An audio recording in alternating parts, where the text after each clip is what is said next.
இந்த நாளிலும் தேவனுடைய கிருபையினால நாம் ஆல்மோஸ்ட் ஒரு 2 மாத காலங்களாக எலெக்ஷன் காரியத்தில் ஊழியக்காரர்களை தேர்ந்தெடுப்பதற்கான பாடங்களை தொடர்ந்து கேட்டு வந்திருக்கிறோம். அந்த வகையில் இந்த நாளுக்கான ஒரு பாடத்தை ஒரு நிறைவான ஒரு பகுதிக்குள்ளாக கடந்து செல்வதற்கு தேவன் கிருபையாய் நம்மளை கூட்டி சேர்த்து இந்த நாளுக்கான ஆராதனையில் நம்ம இதை குறித்து நம் பாடமாக பார்ப்பதை காட்டிலும் இதுவரை பார்த்த பாடங்களில் உள்ள ஒரு சில விஷயங்களை நம்ம டிஸ்கஸ் பண்ணலாம். அதை தொடர்ந்து நம்ம எப்படி இந்த ஒரு எலெக்ஷனுக்குள்ளே போக போகிறோங்கிறத ஒரு சில வரையறைக்குரிய காரியத்தில் ஒரு சில விஷயங்களை நம்ம சிந்திச்சுட்டு அதுக்கான அர்ப்பணிப்புக்குள்ளே நம்ம செல்லலாம்.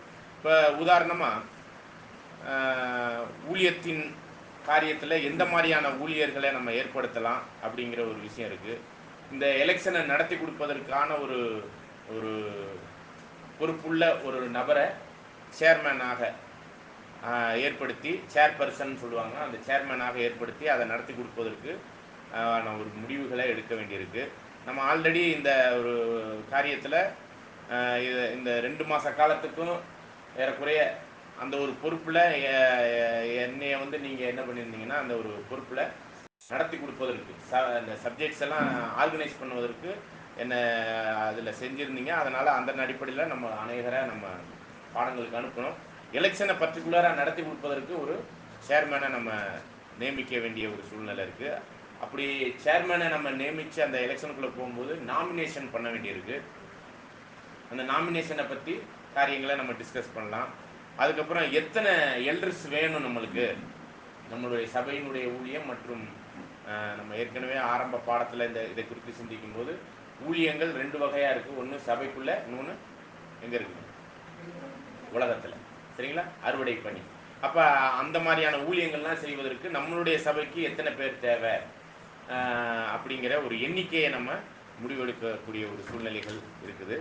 அப்புறம் ஒருவேளை நம்மளுக்கு பற்றாக்குறை ஏற்படுகிற பட்சத்தில் நம்ம சபையில் மூப்பர்கள் அதற்கான எதிர்பார்ப்புக்குரிய அந்த தகுதி உடையவர்கள் இருந்தால் ஓகே. அந்த எதிர்பார்ப்புக்குரிய தகுதி இல்லாத பட்சத்தில் நல்ல நல்ல ஊழியங்கள்லாம் இருக்குது. நம்ம ஊழியத்தெல்லாம் எத்தனை வகை ஊழியம் இருக்குதுன்னு பார்த்துட்டோம். அந்த எதிர்பார்ப்புக்குரிய சிறந்த ஊழியக்காரர்கள் இல்லாட்டினாலும் ஒரு சில பேரை ஆரம்ப நிலை ஊழியர்களாகவும் போதக ஊழியர்களாகவும் ஏற்படுத்திக்கலாம். ஒருவேளை அந்த பற்றாக்குறை இருக்கிற பட்சத்தில் நம்ம என்ன பண்ணலாம் அப்படிங்கும்போது அதை குறித்த ஒரு விஷயம் என்னன்னு பார்த்தீங்கன்னா பயண ஊழியர்களை நம்ம ஏற்படுத்தி கொள்வது. சரிங்களா, அதுக்கான வரையறைகள். அப்புறம் இன்னொரு மிக முக்கியமான ஒரு விஷயம் என்னென்னா யார் யார் இந்த ஊழியத்துக்கு உரியவர்களை தேர்ந்தெடுக்கக்கூடிய அந்த ஒரு தகுதி உடையவர்களாக இருக்கிறாங்க, அதாவது அந்த ஓட்டிங் உரிமை. சரிங்களா, அந்த ஊழியர்கள் எனக்கு இந்த மாதிரி ஊழியர் வேணும்னு சொல்லக்கூடிய அந்த உரிமை உள்ளவர்கள் யார், ஓட்டு உரிமை யாராருக்கு இருக்குது அப்படிங்கிற மிக முக்கியமான ஒரு 9 காரியங்களை நம்ம சிந்திக்க வேண்டியிருக்கு. அதன் அடிப்படையில் நீங்கள் இதுவரையும் நீங்கள் சிந்திச்ச செயல்படுத்தின இந்த ஒரு எல்லா விஷயத்தையும் நீங்கள் உள்வாங்கியிருக்கிறீங்க. அந்த வகையில் இதில் நம்ம அதில் உள்ள ஒரு சில கேள்விகள்லாம் இருக்கலாம். சரிங்களா, அந்த கேள்விகள்லாம் நம்ம பதிலாக போயிட்டு நம்ம இந்த ஒரு காரியத்துக்குள்ளாக நம்ம செயல்படுத்துவோம். அதற்கு முன்பாக ஒரு ஒரு கொஞ்சம் நேரம் இந்த ஒரு எலெக்ஷனுக்கான ஒரு விஷயத்தில் நீங்கள் அநேக விஷயத்தை கற்றிருந்தாலும் ஒரு ஒரு கான்செப்ட் என்ன மாதிரியான ஒரு கான்செப்ட் அப்படின்னு பார்த்தீங்கன்னா 1 கொரிந்தியர் 1ஆம் அதிகாரம் 10வது வசனத்தை நம்ம வாசிக்கணும். 1 கொரிந்தியர் 1ஆம் அதிகாரம் 10ஆம் வசனம். சகோதரரே, நீங்கள் எல்லாரும் ஒரே காரியத்தை பேசவும் பிரிவினைகள் இல்லாமல் ஏக மனதும் ஏக யோசனையும் உள்ளவர்களாய் சீர்பொருந்தி இருக்கவும் வேண்டும் என்று நம்முடைய கர்த்தராகிய இயேசு கிறிஸ்துவின் நாமத்தினாலே உங்களுக்கு புத்தி சொல்லுகிறேன். ஓகே, இப்போ இந்த வசனத்தை மட்டும் நம்ம புரிஞ்சிட்டோம்னு வச்சுக்கலாம் தெளிவா, நம்மளுடைய எலெக்ஷனை இந்த உலகத்திலே தி பெஸ்ட் எலெக்ஷனாக பண்ண முடியும். சரிங்களா, இதில் நீங்கள் உள்ள அந்த ஒவ்வொரு வார்த்தைகளையும் கவனிங்க, அதை உள்வாங்குங்க. அதை குறித்து நம்ம ஒரு 10 நிமிஷம் நம்ம சிந்திக்கலாம். சரிங்களா, இப்போ நீங்கள் அந்த வார்த்தைகளை திரும்ப படிங்க. சகோதரரே, நீங்கள் எல்லாரும் ஒரே காரியத்தை பேசவும். பாருங்க என்ன பண்ணணும். இப்போ அது எந்த காரியமா இருந்தாலும், அதாவது எலெக்ஷனை மட்டும் நம்ம பர்டிகுலரா நம்ம பேச வரல. எந்த காரியம் இருந்தாலும் அந்த முடிவெடுக்கணுங்கிற ஒரு மைண்டுக்குள்ள எந்த காரியத்திலையுமே, அது உலக பிரகாரமா இருக்கட்டும், சபைக்குரிய விஷயத்துல, அல்லது சமுதாய ரீதியான காரியங்களா இருக்கட்டும், இல்ல பொருளாதார ரீதியான காரியமா இருக்கட்டும், அல்லது சபைக்குள்ள இருக்கக்கூடிய ஆவிக்குரிய பக்தி விருத்திக்கான காரியங்களா இருக்கட்டும், எது வேணாலும் இருக்கலாம். சரிங்களா? ஆனா எல்லாரும் என்ன என்ன மாதிரி மைண்டுக்குள்ள இருக்கணும்? அதுல ஒரே காரியம். இப்போ அதுல மாறுபாடுகள்லாம் நிச்சயமாவே இருக்கும். சரிங்களா? ஏன் மாறுபாடுகள் இருக்கும் அப்படின்னு பார்த்தீங்கன்னா, நாமெல்லாம் வந்து என்ன சொல்றது, ஒரே மொழியை சார்ந்தவர்கள் வேணா சொல்லலாம் ஒழிஞ்சு, அஹ், பொருளாதார ரீதியா ஒரு சில பேர் நல்லா ஸ்ட்ராங்காக இருப்பாங்க, ஒரு சில பேர் ரொம்ப கீழே இருப்பாங்க, ஒரு சில பேர் நடுத்தர சூழ்நிலையில் இருப்பாங்க. இதில் ஒரு சில ஏற்றத்தாழ்வுகள்லாம் இருக்குது. பொருளாதார ரீதியாக சொல்லுங்கள், சமுதாய ரீதியாக ஒரு சில ஏற்றத்தாழ்வுகள்லாம் இருக்குது. சரிங்களா? அது நம்ம கேஸ்டிசமாக கூட நம்ம சொல்லலாம். ஆனால் இதெல்லாம் ஏற்றத்தாழ்வுகளுக்கான ஒரு சில விஷயம் நம் வாழ வேண்டிய வாழ்க்கையில் அனுமதிக்கப்பட்டிருக்கு. என்ன சொல்ல போனால் தேவன் அனுமதிச்சு தான் இதெல்லாம் நடந்து கொண்டு இருக்கு. அப்படிதான் நம்ம இதை பார்க்கணும். சரிங்களா? இந்த உலகத்துல தான் நாம் வந்து வாழ்ந்து கொண்டிருக்கிறோம். இப்படியாக பல வகையான பிரிவினைகள் மத்தியில தான் நாம் இந்த சமுதாயத்துல வாழ்ந்து கொண்டு இருக்கிறோம். பொருளாதார ரீதியான ஏற்றத்தாழ்வுகளுக்குள்ளாக வாழ்ந்து கொண்டிருக்கிறோம். இன்னும் விசேஷ விதமா மத ரீதியா நம்ம பார்க்கும்போது எல்லாரும் ஒரே இடத்துல இருந்து வந்திருக்கிறோமா? ஒருத்தர் ஹிந்துல இருந்து வந்திருப்பாங்க, ஒருத்தர் முஸ்லீம்ல இருந்து வந்திருப்பாங்க, ஒருத்தர் கிறிஸ்துவ சபைகளினுடைய அநேக சபைகள் இருக்கு இல்லையா, ஒவ்வொரு சபையினுடைய கொள்கைகள் போதனைகளின் அடிப்படையில் வந்திருப்பாங்க. இதை எல்லாத்தையும் ஒருங்கிணைக்கப்பட்ட ஒரு விஷயத்துல நாம இப்ப இங்க எப்படி ஒன்று சேர்ந்தோம் அப்படின்னு பார்த்தீங்கன்னா, ஒரே சிந்தைக்குள்ள அந்த ஒரு முத வார்த்தையை படிங்க.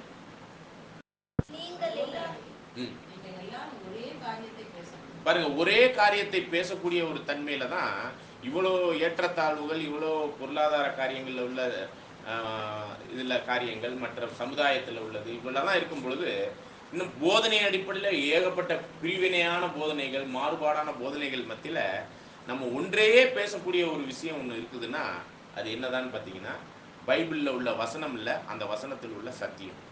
நல்லா புரிஞ்சுக்கங்க. ஏன்னா வசனத்தின் அடிப்படையில் தான் இத்தனை சபைகளும் பிரிஞ்சிருக்கு, வசனத்தின் அடிப்படையில்.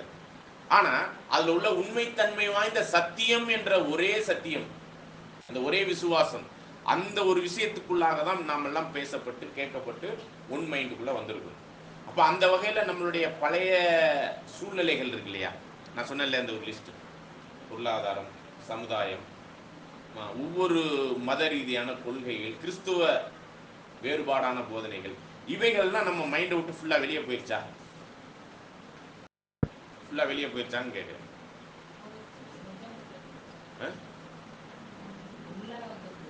உள்ளதான் இருக்கதான் செய்யுது. அப்ப அதை வந்து நம்ம ஒடுக்கணும், அதை தவிர்க்கணும், முயற்சித்து கொண்டு இருக்கிறோம். ஆனா எதுக்குள்ள வரணும்? இப்ப நம்ம ஒன்றையே பேசக்கூடிய ஒரே விஷயத்துக்குள்ள வரணும். அதை தான் அப்போஸ்தலர் பவுல் இந்த இடத்துல பேசும்போது ஒன்றையே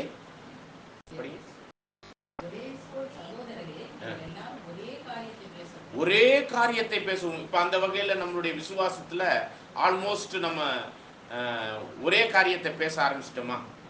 சத்தியத்தை பொறுத்த மட்டும் இன்னும் பைபிள் ஸ்டூடெண்ட் மத்தியிலே மகா வேறுபாடுகள்லாம் வந்துகிட்டு இருக்கு, வேறுபாடான போதனைகள்லாம் வந்துருக்கு. அதுல நம்ம ஒரே சத்தியத்துக்குள்ள இருக்கிறோமா அப்படிங்கிற ஒரு விஷயம். ஒருவேளை அதுக்குள்ள இல்லைன்னா நம்ம அதுக்கு உட்படுத்த வேண்டியவர்களாகவும் இருக்கிறோம். சரிங்களா?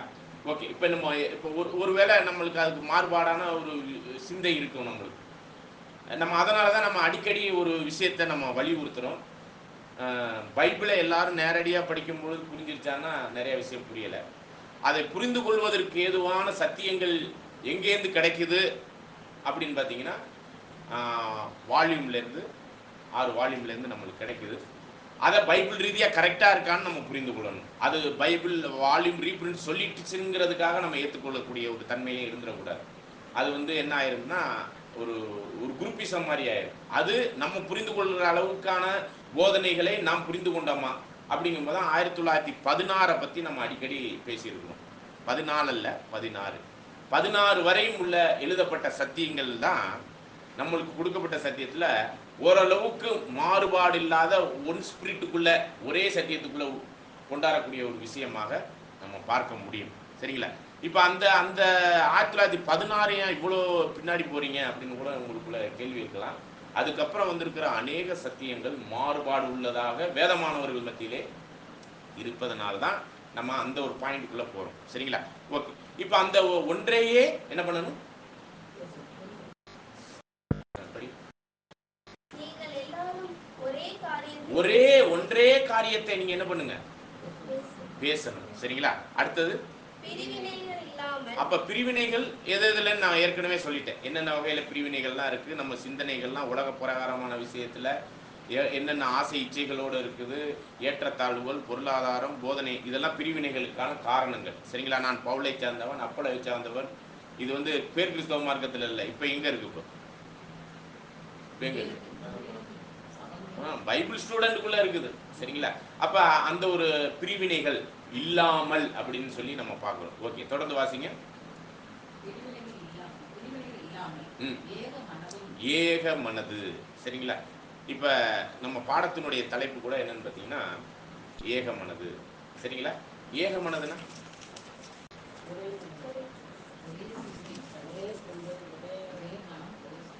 சரி, இப்ப அந்த அந்த அந்த ஒரே சிந்தைக்குள்ளாக ஏகமா ஒரே மனமா ஒரே மனமுடையவர்களா இருக்கணும்.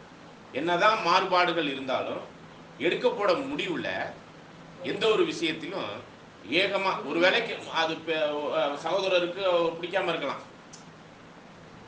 அமலதாஸ் பிரதருக்கு அது பிடிக்காம இருக்கலாம். ஆனா பெரும்பான்மையானவர்கள் அதுக்கு ஒத்துக்கிட்டாங்கன்னா சகோதரர் என்ன பண்ணணும்? ஒத்துக்காம நிக்கணுமா? ஏற்றுக்கொள்ளணும். அதுக்கு அவர் முகாந்திரத்தை தெளிவான முறையில் ஏற்றுக்கொள்ளணும். அப்படிதான் நம்ம பார்க்கணும். அவங்க ஏற்றுக்கிட்டாங்க, அதற்காக ஏற்றுக்கணுங்கிற ஒரு பாயிண்ட் ஒன்று இருக்கு. ஆனா அந்த பாயிண்ட்டுக்குள்ள என்ன இருக்கணும்னா, இது பக்தி விருத்திக்கு ஏதுவானது தானா, நான் இதை ஏற்றுக்க மாத்திக்கிறேனே, இது சரியானது தானா, ஒருவேளை சரியானதா இல்லாத ஒரு விஷயத்த பெரும்பான்மையான சகோதர சகோதரிகள் முடிவெடுத்திருந்தாலும் சரி, இதில் குறை சொல்ற அளவுக்கு ஒன்றும் இல்லை, இருந்துட்டு போகுது அப்படிங்கிற அளவுக்கு இருக்கக்கூடிய ஏதாச்சும் ஒரு கான்செப்ட் இருந்துச்சுன்னா, இந்த அமலதாஸ் பிரதரோ இல்லை மற்ற யாராச்சும் மாறுபாடான ஒரு ஒரு கருத்து உடையவர்களா இருக்கிற பட்சத்தில் அவங்க என்ன பண்ணிக்கணும்? என்ன பண்ணணும்? அட்ஜஸ்ட் பண்ணணும். என்ன பண்ணணும்? அட்ஜஸ்ட் பண்ணணும். சரி, எனக்கு பிடிக்கல தான், இருந்தாலும் எல்லாரும் சொல்லிட்டீங்க, ஆனா தப்பான முடிவுக்காக அவர் ஏத்துக்க கூடாது. ஒருவேளை தப்பு எல்லாரும் சேர்த்து தப்பான முடிவுக்குள்ள வர்றீங்கன்னு வைங்க, இவர் ஏத்துக்கணும்னு அவசியம் இருக்கா?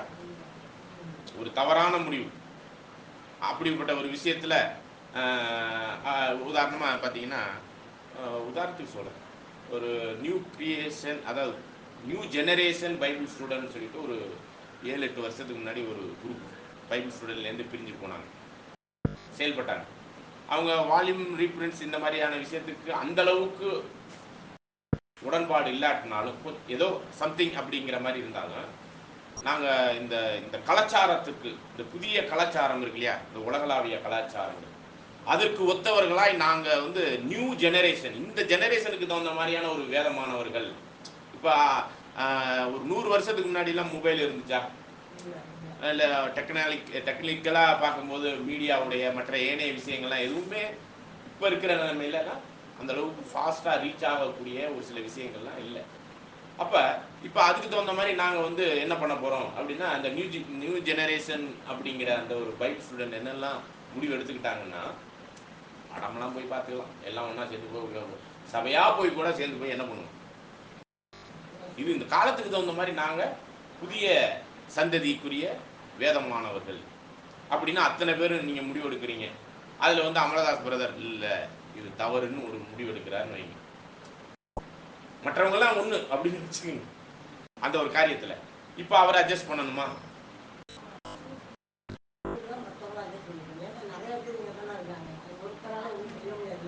செய்ய முடியாம போட்டும், ஆனா இவர் ஏற்றுக்கொள்ள வேண்டிய அதை அட்ஜஸ்ட் பண்ணி, சரி நானும் வர்றேன், வாங்க போய் ஒன்னா போய் படம் பார்ப்போம் அப்படின்னு அவர் வரணும்னு அவசியம் இருக்கான்னு நான் கேட்கிறேன்.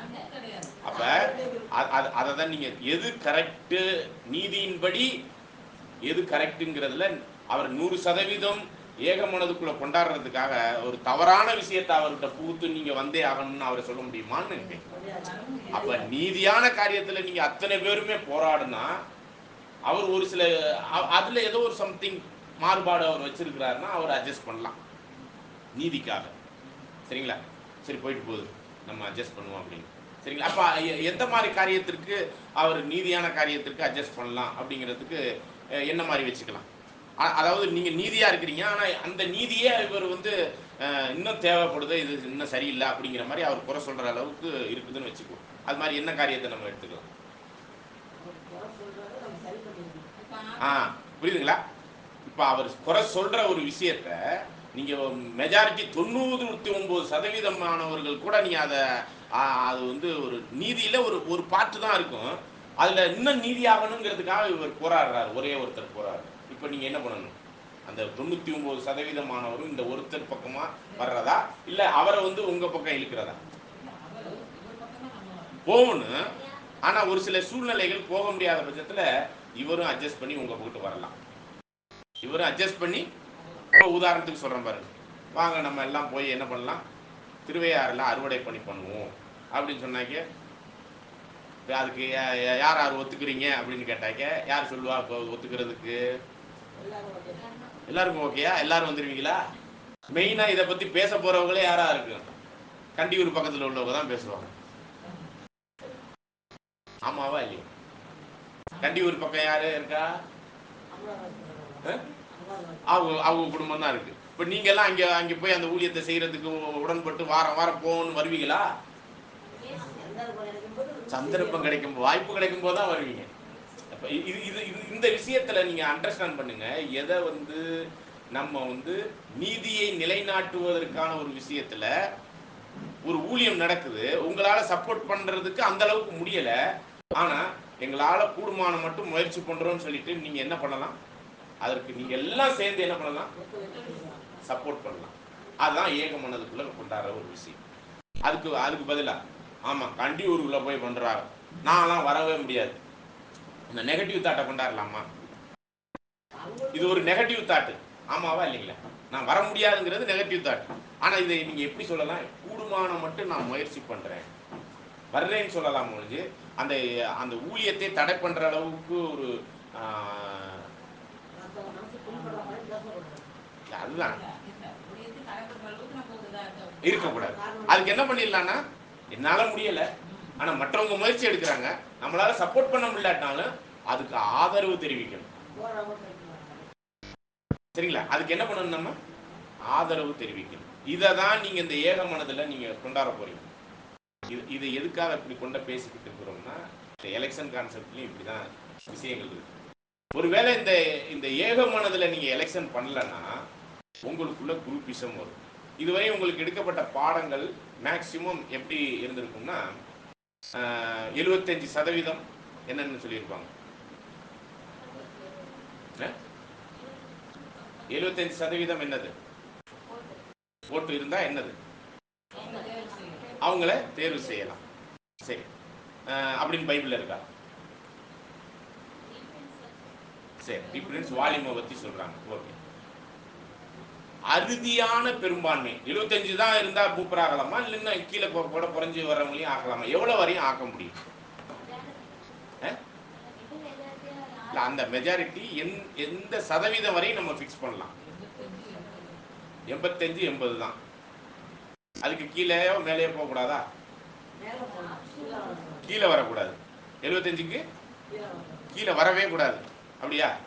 சரி, இப்போ நம்ம எலெக்ஷன் பண்றோம்னு வச்சுக்கோங்க. இப்போ நீங்க இன்னைக்கு படிச்சீங்க மன்னாவில், என்ன டேட் இன்னைக்கு? 4ஆம் தேதி ஆகஸ்ட். 4ஆம் தேதியில என்னென்ன தெரியல, ஆச்சரியமா ஊழியக்காரர்களை பத்தி தான் இன்னைக்கு மன்னாவே. சரிங்களா? நான் கூட இன்னைக்கு காலையில படிக்கல, அது நம்ம இந்த பாடத்துக்குரிய ஒரு விஷயம் மாதிரியே இருக்கு அப்படின்னு. அதில் நம்ம திமோத்தியினுடைய விஷயத்துல ஒரு லிஸ்ட் பார்த்தோம் இல்லையா? இப்படிலாம் இருக்கணும் ஊழியர்கள். அப்படி பார்க்கும்போது அந்த ஒரு எல்லா தகுதியுடையவர்களை நம்ம தேர்ந்தெடுக்க போகும்போது நீங்க 75% வந்துருவாங்களா? எவ்வளவு வரையும்? அப்ப ஒரு வேளை நம்ம தேர்ந்தெடுக்க வர்றோம்னா அந்த வசனம் படிச்ச 1 தீமோத்தியில அதுக்குரிய பர்ஃபெக்டான தகுதி உடையவர்கள் நம்ம எலெக்ஷனுக்குள்ள போனோம்னா நம்ம நம்ம எல்லாம் 100% ஓட்டு போட்டுருவோமான்னு கேட்குறேன். அப்ப அதுல ஒண்ணுதான் அப்படிங்கிற மாதிரி இருக்கு இல்லையா? அப்ப நம்ம 100% அந்த பர்ஃபெக்ஷனை யார்கிட்ட எதிர்பார்க்க முடியல, ஊழியக்காரர்கிட்ட நம்ம எதிர்பார்க்க முடியல. அப்ப 75 வருமா? அப்ப நான் நீங்க சொன்ன மாதிரி 75 வருமான்னு நான் கேட்கிறேன். வருமா? நிறைய இடத்துல இந்த மாதிரி எலெக்ஷன்ல 75 வராம மூப்பர்களே இல்லாம இருக்கிறாங்க. அப்ப அது அப்ப 75 சரியில்லை. ஓகே ஓகே, சரியில்லாததுனாலதான் 75 கீழே போகுது. அப்ப 75 கீழே போறவங்களே எடுக்கலாமா, எடுக்கக்கூடாது?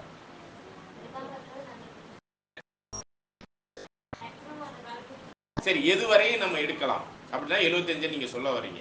எந்த அடிப்படையில சொல்றீங்க? எந்த ரீஃபரன்ஸ் நீங்க அதை படிச்சுட்டு நீங்க சொல்றீங்க 75 கீழே வரக்கூடாதுன்னு சொல்றீங்கல்ல?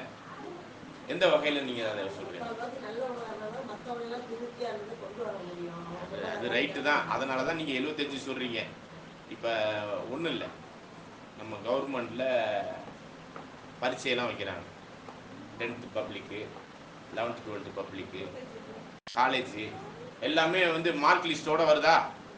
75% மார்க் எடுத்தாதான் நீங்க எல்லாம், இல்லைன்னா எல்லாரும் ஃபெயில் அப்படின்னு சொல்லிடுவீங்களா? சண்டைக்கெல்லாம் இல்லை, யாரும் சண்டைக்கெல்லாம் போக போறது இல்லை. உலகத்தானே 35 மார்க் பாஸ் மார்க்னு சொல்லி அவங்க கொடுக்குறாங்க. அதுக்கு மேலே எடுத்தா இஷ்டம். இப்போ நம்மலாம் எந்த அளவுக்கு நம்ம உலகளாவிய அளவில் ஆவரேஜ் ஸ்டூடெண்டா, இல்லை எபோ ஆவரேஜா, இல்லை எக்ஸலண்டா, இது மாதிரிலாம் நம்ம யோசிக்க வேண்டியிருக்கு. இதில் நீங்கள் 75ன்னு எப்படி நீங்கள் ஃபிக்ஸ் பண்ணுறீங்க? இது கீழே வரக்கூடாதுன்னு சொல்றீங்கல்ல. பெரும்பான்மை, அதாவது மெஜாரிட்டி என்பது 75ஆ? இப்போ அந்த கேள்விக்குள்ள வரலாம். மெஜாரிட்டி என்பது 75ஆ? ஓகே. 60 மெஜாரிட்டி இல்லையா? மெஜாரிட்டியா இல்லையா? நான் கேட்கறதாங்க.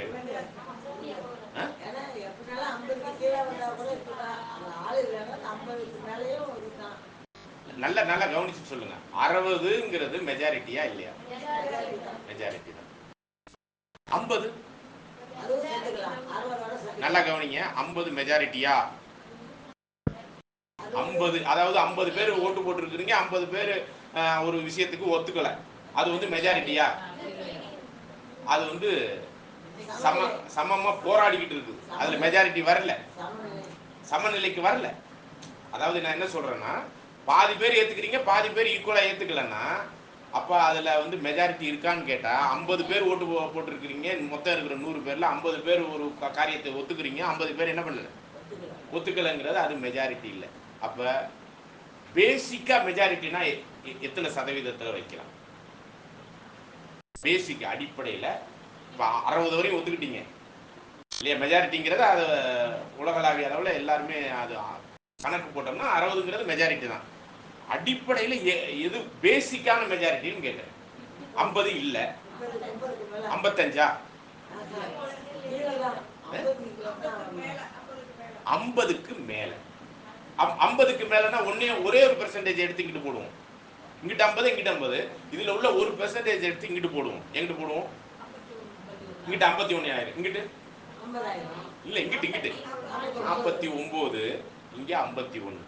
இப்ப மெஜாரிட்டி இங்க கிடைச்சிருச்சா? எங்க கிடைச்சிருச்சு? 51 மெஜாரிட்டி. இங்க 41ங்கிறது அது மெஜாரிட்டியா?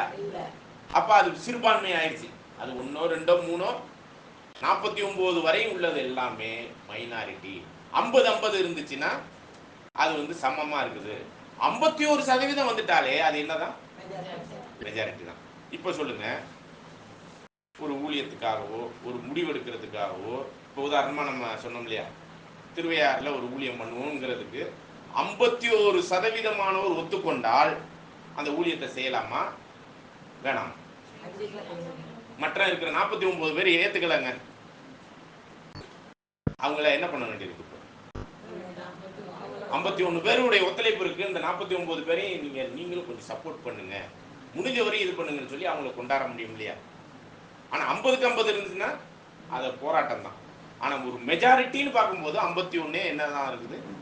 மெஜாரிட்டி தான். அது 52 இருக்கட்டும், 53 இருக்கட்டும், 60 இருக்கட்டும், அல்லது 70 இருக்கட்டும், இல்லை நீங்க சொல்ற 75ன்னு நீங்க ஃபிக்ஸ் பண்ணி வச்சிருக்கிறீங்க, அப்படித்தானே?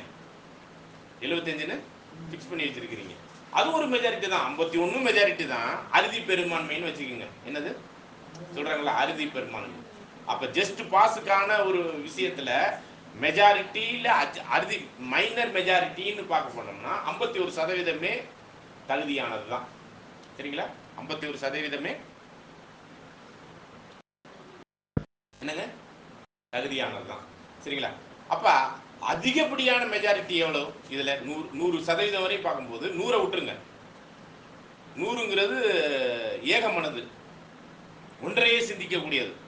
அது அதுல ஒத்துக்கொள்ளாதவர்களையும் கொண்டாந்து 100ல கொண்டாந்து வச்சிடணும். அதெல்லாம் ஏகமனதுங்கிற கான்செப்ட்ல வசனம் படிச்சோம். இப்ப மேஜர் மெஜாரிட்டி, அதிகப்படியான மெஜாரிட்டி என்னுடைய சதவீதம் எவ்வளவாக வச்சுக்கலாம்? எவ்வளவாக இருக்கும்? 99. ஓகேங்களா? 99. அப்ப 51லேருந்து 99% வரையும் இருக்கக்கூடிய இந்த பகுதி இருக்கு இல்லையா, இதுக்கு பேர் என்னன்னா மெஜாரிட்டி. என்னது? மெஜாரிட்டி. நல்லா திரும்ப நான் சொல்றேன். நீங்க சொல்ற 75 நீங்க ஃபிக்ஸ் பண்ணிட்டு மெஜாரிட்டின்னு சொல்றதுக்கு இல்ல. மெஜாரிட்டி அப்படின்ட்டாலே 50 அல்ல, 50க்கு கீழே அல்ல, 51ல இருந்தே என்ன ஆயிடுது? மெஜாரிட்டி ஸ்டார்ட் ஆயிடுது. அது எது வரையும் போகுது? 99 வரையும் போகுது. சரிங்களா? ஓகே. இப்போ நம்ம இந்த 75 பத்தி பேசிக்கிட்டு இருக்கிறோம். ஒரு சில ரீப்ரின்ஸும் அதுக்கு சப்போர்ட் பண்ணுது. அதெல்லாம் உண்மைதான். சரிங்களா? இப்போ அதனுடைய முக்கியத்துவம், அதனுடைய காரியம் என்ன அப்படின்னு நம்ம பேச போகும்பொழுது, ஒரு சில ரீப்ரின்ஸில் அந்த காரியத்தை எப்படி பேசியிருக்கிறார் அப்படின்னு பார்த்தீங்கன்னா, வாட்ச் டவர் பைபிள் சொசைட்டியில் 75%க்கு கீழே போனால் தப்புன்னு சொல்லலை. ஆனால் நீங்கள் தப்புன்னு பேசுனீங்க. அதை கீழே போனால் சரியில்லைன்னு சொன்னீங்க, அப்படித்தானே? வார்த்தைகள் அப்படிதான் சொன்னீங்க. 75க்கு கீழே போனால் என்ன இல்லை? சரியில்லையே, தப்பு அப்படிங்கிற மாதிரி ஒரு வார்த்தையை சொன்னீங்க. அப்படியா? அது கரெக்டா? ஆனால் ரைட்டிங்ஸில் எப்படி சொல்ல வர்றாருன்னா, 75க்கு கீழே போனால், நல்லா கவனிங்க, அந்த வார்த்தையை கவனிங்க. இதுதான் நம்ம வேதமானவர்கள் மத்தியில் தவறாக போதிக்கப்பட்டிருக்கிறோம். நம்ம நல்லா கவனிங்க. நம்ம இந்த பாயிண்டை நம்ம எப்படி உங்கள் மைண்டுக்குள்ளே வந்து தெரியல. ஏன்னா எலெக்ஷன் கான்செப்டுக்குரிய விஷயத்தில் இந்த 2 மாதமாக தான் போயிட்டு இருக்கிறோம். நீங்கள் மற்ற சப்ஜெக்ட்ஸ் எல்லாம் கேட்கறதுனால தான் இங்கே தவறு வருது. சரிங்களா? நான் கேட்க வேணான்னு சொல்லலை. அங்கே சொல்லப்பட்ட 75%க்கு கீழே போனால் ஞானமாக இருக்காது அப்படிங்கிற வார்த்தையை தான் பயன்படுத்தி இருக்கிறார். கவனிங்க, என்னவா இருக்காது? It is not wise to go below 75%. இப்போ ஞானமாக இருக்காதுங்கிற வார்த்தையை நம்ம தப்பாக இன்டர்பிரேட் பண்ணி தவறா இருக்கும் அப்படின்னு சொல்லலாமா? சரிங்களா? இதெல்லாம் நம்ம ரைட்டிங்ஸ்லேருந்து நம்ம பேசிக்கிட்டு இருக்கோம். 51%லிருந்து 99% வரையும் இருக்கிற எந்த ஒரு பெர்சன்டேஜுமே மெஜாரிட்டி தான். அதில் 75க்கு கீழே போயிடாதீங்க. அப்படிங்கும்போது அதுக்கான அட்வைஸ் என்னன்னா, அது அறிவுபூர்வமாய் ஆவிக்குரிய ரீதியில் ஞானமாகவும் இருக்காது. ஆவிக்குரிய ரீதிங்கிற ஒரு வார்த்தையை கூட அவர் பயன்படுத்தலை, நானா சொல்லிட்டு இருக்கிறேன். அது ஞானமாக இருக்காது. புரியுதுங்களா? இப்போ ஒன்றும் இல்லை. இப்போ 51% உள்ள ஒருத்தரை நம்ம மூப்பராக தேர்ந்தெடுக்கிறோம்னு வைங்களேன். திடீர்னு ஒருத்தர் டக்குன்னு வாபஸ் வாங்குறாரு. அந்த ஓட்டு போட்ட ஒரே ஒருத்தர் வாபஸ் வாங்கும்போது அது என்ன ஆயிடும்? ரீஎலெக்ஷனுக்கு போகிற மாதிரி ஆயிடும். ஒரு மாதம் 2 மாதம் கழிச்சு நான் அவருக்கு போட்ட ஓட்டை நான் வாபஸ் வாங்கிக்கிறேன் அப்படிங்கிற மாதிரி ஏதோ ஒரு கருத்து வருதுன்னு வச்சுக்கோங்க. அவர் மேலே நான் அதிருப்தி ஆகிட்டேன். அதனால் அப்படிங்கும்போது அந்த ஓட்டு திரும்ப வாபஸ் ஆயிடுச்சுன்னா, ரிட்டர்ன் ஆயிடுச்சுன்னா என்ன ஆயிடுச்சு? இப்போ அந்த ஒரு பர்டிகுலர் மூப்பருக்கான பெரும்பான்மை வராதனால அது எப்போ பார்த்தாலும் வருஷம் சூடு எலெக்ஷனே பண்ணிக்கிட்டு இருக்கிற மாதிரி இருக்கும். அதனால தான் 51% வரும்பொழுது அது வந்து நம்ம பெரும்பான்மை தான். ஆனால் அது வந்து ஒரு திருப்திகரமான ஒரு பெரும்பான்மை அல்ல, தவறு அல்ல, தவறும் அல்ல. நல்லா புரிஞ்சுக்கணும். திருப்தி உடைய ஒரு விஷயம் இல்லை. அதே நேரத்தில் 75க்கு கீழே வந்தோம்னா அது ஞானமற்ற ஒரு செயலாக இருக்கும். அதுக்காக அது தவறுன்னு சொல்லக்கூடாது. சரிங்களா? ஓகே. அப்போ ஒருத்தர் 75% எடுத்திருக்கிறார். அப்போ மிச்சம் இருக்கிற 25% பேர் யார் என்ன பண்ணலை? ஓட்டு போடலை. ஞானம் உள்ள ஒரு எலெக்ஷன் பண்ணணும்னா 75% வேணும். ஞானமாக இந்த எலெக்ஷன் பண்ணணும்னா 75% அட்லீஸ்ட் வேணும். அப்போ 25 பேர் என்ன பண்ணலை? 25% என்ன பண்ணலைங்க, ஓட்டு போடலை. அப்போ அந்த ஏகமானது அதில் இருக்கா? சரி, அவங்களுடைய அதிருப்தியை பற்றி நம்ம அந்த 25 பேர்கிட்ட உதாரணத்துக்கு நான் சொல்கிறேன். இங்கே இருக்கிற அந்த 6 பேரும் நீங்கள் என்ன பண்ணலை, ஓட்டு போட்டுட்டீங்க. இந்த 2 பேர் மட்டும் ஓட்டு போடலை. ஏதோ ஒரு கருத்துக்காக, நான் எலெக்ஷனுங்கிற மூப்பருக்காக மட்டும் சொல்லலை, ஏதோ ஒரு கருத்துக்காக ஓட்டு போடலை. அவங்களுடைய அதிருப்தி என்னன்னு நம்ம கேட்கலாமா?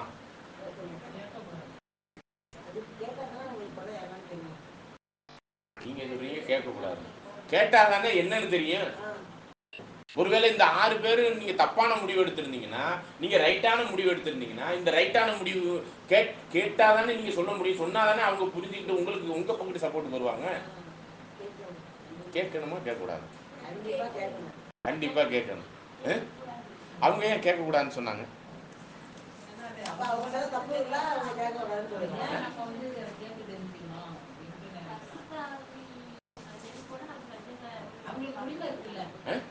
இல்ல, நீங்க சொல்றதும் சொல்லாம இருக்கிறதும் உங்க விருப்பம்.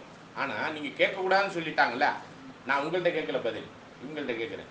இவங்க கேட்கக்கூடாதுன்னு சொன்னாங்க இல்லையா, ஏன் அதை கேட்கக்கூடாதுன்னு அவங்க சொல்றாங்க? நீங்க சொல்றீங்க தெரியணும்னு, சரிங்களா? ஆனா நீங்க கேட்கக்கூடாது, நான் கேட்டாலும் நான் சொல்ல மாட்டேன்னு சொல்றாங்க. ஏங்க இருக்காது? இப்ப நீங்க திரும்ப படிங்க அந்த வசனத்தை. அது டிசிப்ளினா டிசிப்ளின் இல்லையான்னு வசனத்துல பார்ப்போம். நீங்கள் எல்லாரும் ஒரே காரியத்தை பேசவும் பிரிவினைகள் இல்லாமல் ஏக மனதும் ஏக யோசனையும் உள்ளவர்களாய் சீர்பொருந்தி இருக்கவும் வேண்டும். இதுதான் சீர் பொருந்துதல். கேட்கறது, பேசுறது, பிரிவினை இல்லாம அந்த பிரிவினைக்குரிய விஷயத்தை சால்வ் பண்றது தான் என்னது, ஏகமனது. இப்ப கேட்கறது டிசிப்ளினா இருக்காதுன்னு நீங்க வசனத்தின் அடிப்படையில் எனக்கு சொல்ல முடியுமா? எங்கேயாச்சும் வசனத்தை எடுத்தது 75% இதே பைபிள்லே இல்லை.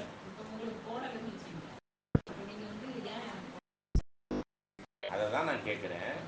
இவங்க ஏன் போடலைங்கிறத நீங்க சொன்னாதானே தெரியும். ஆனா நீங்க சொல்ல மாட்டேன்னு சொல்றீங்க. அது கரெக்ட் தான். ஏன்னா இந்த பெரும்பான்மை விதியில பிரிவினை இருந்தா இருந்துட்டு போதுங்க. எங்களுக்கு பிடிச்சவங்களுக்கு நாங்க ஓட்டு போடுறோம், எங்களுக்கு பிடிக்காதவங்களுக்கு நாங்க ஓட்டு போடல. அதனால நீங்க கேட்கக்கூடாதுன்னு இவங்க சொல்றதும் நியாயம் இருக்கு. ஒருவேளை கேட்டா இவங்க ஒரு அலிகேஷன் வைப்பாங்க. யார் பேர்ல? நிக்கிறவங்க மேலேயோ இல்லை ஒரு கருத்தின் மேலே அலிகேஷன் வைக்கலாம். ஒரு நபர் மேல, உதாரணமா சகோதரியை வந்து டீக்கனுக்கு இது பண்றாங்க, அவங்க மேல எனக்கு அதிருப்தி இருக்குங்க, அதனால நான் போடலை. சரி, என்னதான் குறைபாடுன்னு கேட்டால் நான் அதை சொல்ல விரும்பலை அப்படிங்கிறாங்க. அப்ப இது இது வந்து இந்த குறைபாடு வந்து அவங்க கண்டுபிடிச்சிட்டாங்க. மற்றவங்களுக்கு தெரியுதோ தெரியலையோ அது வேற விஷயம். ஆனா இந்த குறைபாடு இவங்களுக்கு தெரியுமா? இவங்க தப்பு செஞ்சுக்கிட்டு இருக்கிறாங்க. மற்றவங்கள விடுங்க, தெரியணும்ல. வருஷம் முச்சூடு என்ன தப்பு பண்ணேன் இந்த 2 பேரும் ஓட்டு போடலன்னு வருஷம் முச்சூடு அப்படியே இருந்துக்கிட்டு திரும்ப அதே தப்போட திரும்ப எலெக்ஷன்ல நிக்கிறதுல நியாயம் இருக்கு அந்த சகோதரி? சொன்னாதானே தெரியும். திரும்ப அதே தான் பாயிண்ட்டுக்குள்ள வர்றீங்க. ஆனா இதை சொல்லவும் வேணாம், நீங்க கேட்கவும் வேணாம். ஒரு வருஷத்துக்கு இந்த சகோதரிக்கு பெரும்பான்மை கிடைச்சிருச்சு, அதனால மூப்பர் ஆக்கிரட்டும் இல்ல டீக்கன் ஆயிரட்டும். மூப்பர் சகோதரிகளுக்கு நம்ம ஏற்படுத்துறது இல்லை, டீக்கன் ஆயிரட்டும்ங்கிறதுக்காக அந்த ஒரு வருஷத்தை எப்படியாவது சமாளிச்சு ஊழியத்தை கொடுத்துருவோங்கிறதுக்காக அவங்க சொல்ல வேண்டியதும் இல்லை, இவங்க கேட்க வேண்டியதும் இல்லை. ஆனா இது வந்து வேத ரீதியா பெரும்பான்மைக்குரிய ஒரு விஷயத்துல இந்த விதி பொருந்தும். எந்த விதி பொருந்தும்? பெரும்பான்மை விதியில நீங்க எலெக்ஷன் பண்ணீங்கன்னா, கவனிங்க, 51லேருந்து 99% வரை பெரும்பான்மை விதியில எலெக்ஷன் பண்ணீங்கன்னா, இவங்க ரீசன் கேட்டு சொல்றதுன்னா அவங்க சொல்லலாம், அவங்க சொல்லாமே இருக்கலாம். அப்படி சொல்லாம இருக்கக்கூடிய ஒரு விஷயத்துல இப்ப படிச்ச வசனம் ஒத்து வருமா? படிச்ச வசனம் ஒத்து வருமா? படிச்சுட்டு நீங்களே சொல்லுங்க, திரும்ப படி. பிரிவினைகள் இல்லாமல் ஏக மனதுனா 100% வாக்கெடுப்பும் ஏக யோசனையும் எல்லாத்தையும் சரி பண்ணி அப்படின்னாக்க, இந்த சரி பண்ணுதல்ங்கிறதுல இவங்க ஓட்டு போடல, ஆனா இவங்களை சரி பண்ணாங்களா? அவங்க எப்படி? தப்பே தெரியாதே. இவங்களுக்கு தான் தப்பே தெரியாது, என்ன தப்பு பண்ணிட்டு இருக்கேன்னு தெரியாத. நீங்க சொன்னா தானே தெரியும். நாங்க என்ன பெரிய ஞானியா, அறிவாளியா அந்த அளவுக்கு? ஆனா ஊழியம் தேவைப்படுறதுனால இந்த பெரும்பான்மை விதியில யாரும் யாரையும் கேள்வி கேட்கக்கூடாதுங்கிற ஒரு சட்டத்தை வாட்ச் டவர் பைபிள் சொசைட்டி சொல்லுத ஒழிஞ்சு பைபிள் சொல்லல. யார் சொல்லுது? ஏன்னா அட்லீஸ்ட் யாரையாச்சும் ஊழியரை தேர்ந்தெடுத்துக்குங்கப்பா. உங்களுக்குள்ள பிரச்சனை இல்லாம வாயை மூடிக்கிட்டு என்ன பண்ணுங்க, ஓட்டு போடுறவங்க போடுங்க, போடாம இருக்கவங்க யாரும் எதையுமே பேச வேணாம். மொத்தத்தில் 75% இல்ல 51%, 51%க்கு எழுதி இருக்கிறார். சரிங்களா? உள்ளவர்களுக்கு நீங்க ஊழியத்தை கொடுத்துருங்க. என்ன பண்ணிருங்க? கொடுத்துருங்க. அவரை மூப்பராகவோ அவரை டீக்கனாகவோ ஏற்படுத்திடுங்க. ஆனா நீங்க என்ன பண்ணிடாதீங்க, நீங்க ஏக மனதுக்கு வர்றதுக்கு லாய்க்கு இல்லாதவங்க. அப்படிதான் நான் பேசுவேன், வசனம் அப்படிதான் சொல்லுவேன். உங்களுக்கு ஏக மனதுக்கு பிரிவினை உள்ளவர்களா இருந்து இப்படிப்பட்ட ஒரு விஷயத்தை செய்கிறவரா இருக்கிறீங்க. அதனால யாரும் எதை பத்தியும் பேசாதீங்க. நம்மளுக்கு தேவை என்னன்னா ஊழியம். சபையிலையும் ஊழியம் தேவை, எங்கேயும் ஊழியம் தேவை, உலகத்திலையும். அதுக்காக நீங்க என்ன பண்ணுங்க, யாரும் யாருக்கிட்டையும் பேச வேணாம். நீங்க 51லேருந்து 99% வரையும் வாக்கெடுப்புல போனீங்கன்னா யாரும் யாரை பத்தியும் எதுவும் பேச வேண்டியதில்லை, கேட்க வேண்டியதில்லைங்கிற விதியை வாட்ச் டவர் பைபிள் சொசைட்டி தான் ஆலோசனைக்கு சொல்லுது ஒழிஞ்சு பைபிள் சொல்லவில்லை. ஆனா பைபிள் என்ன சொல்லுது? நீங்க எல்லாம் ஏக மனதுக்கு வாங்கினா 99% கீழே எலெக்ஷன் பண்ணிக்கிட்டு இருக்கிற அத்தனை பேருக்குள்ளேயும் என்ன இருக்குது? பிரிவினை. அப்புறம் ஏக மனது இல்ல, ஒன்றை பேசக்கூடிய தன்மை இல்ல, ஆவியின் ஒருமைப்பாடு இல்ல. நாங்க இப்படிதான் இருப்போம், அப்படியே இருந்துக்கங்க, வாயை மூடிட்டு வந்து இருந்துக்கங்க. ஆனா நம்மளுக்கு என்ன தேவை? இப்போ ஊழியம் தேவை. அதனால வாயை மூடிட்டு இருந்துங்க. நீங்க கேட்கவும் கூடாது, நீங்க சொல்லவும் வேணும். சொல்ல விருப்பம் இருந்தா சொல்லிக்கணும். புரியுதுங்களா?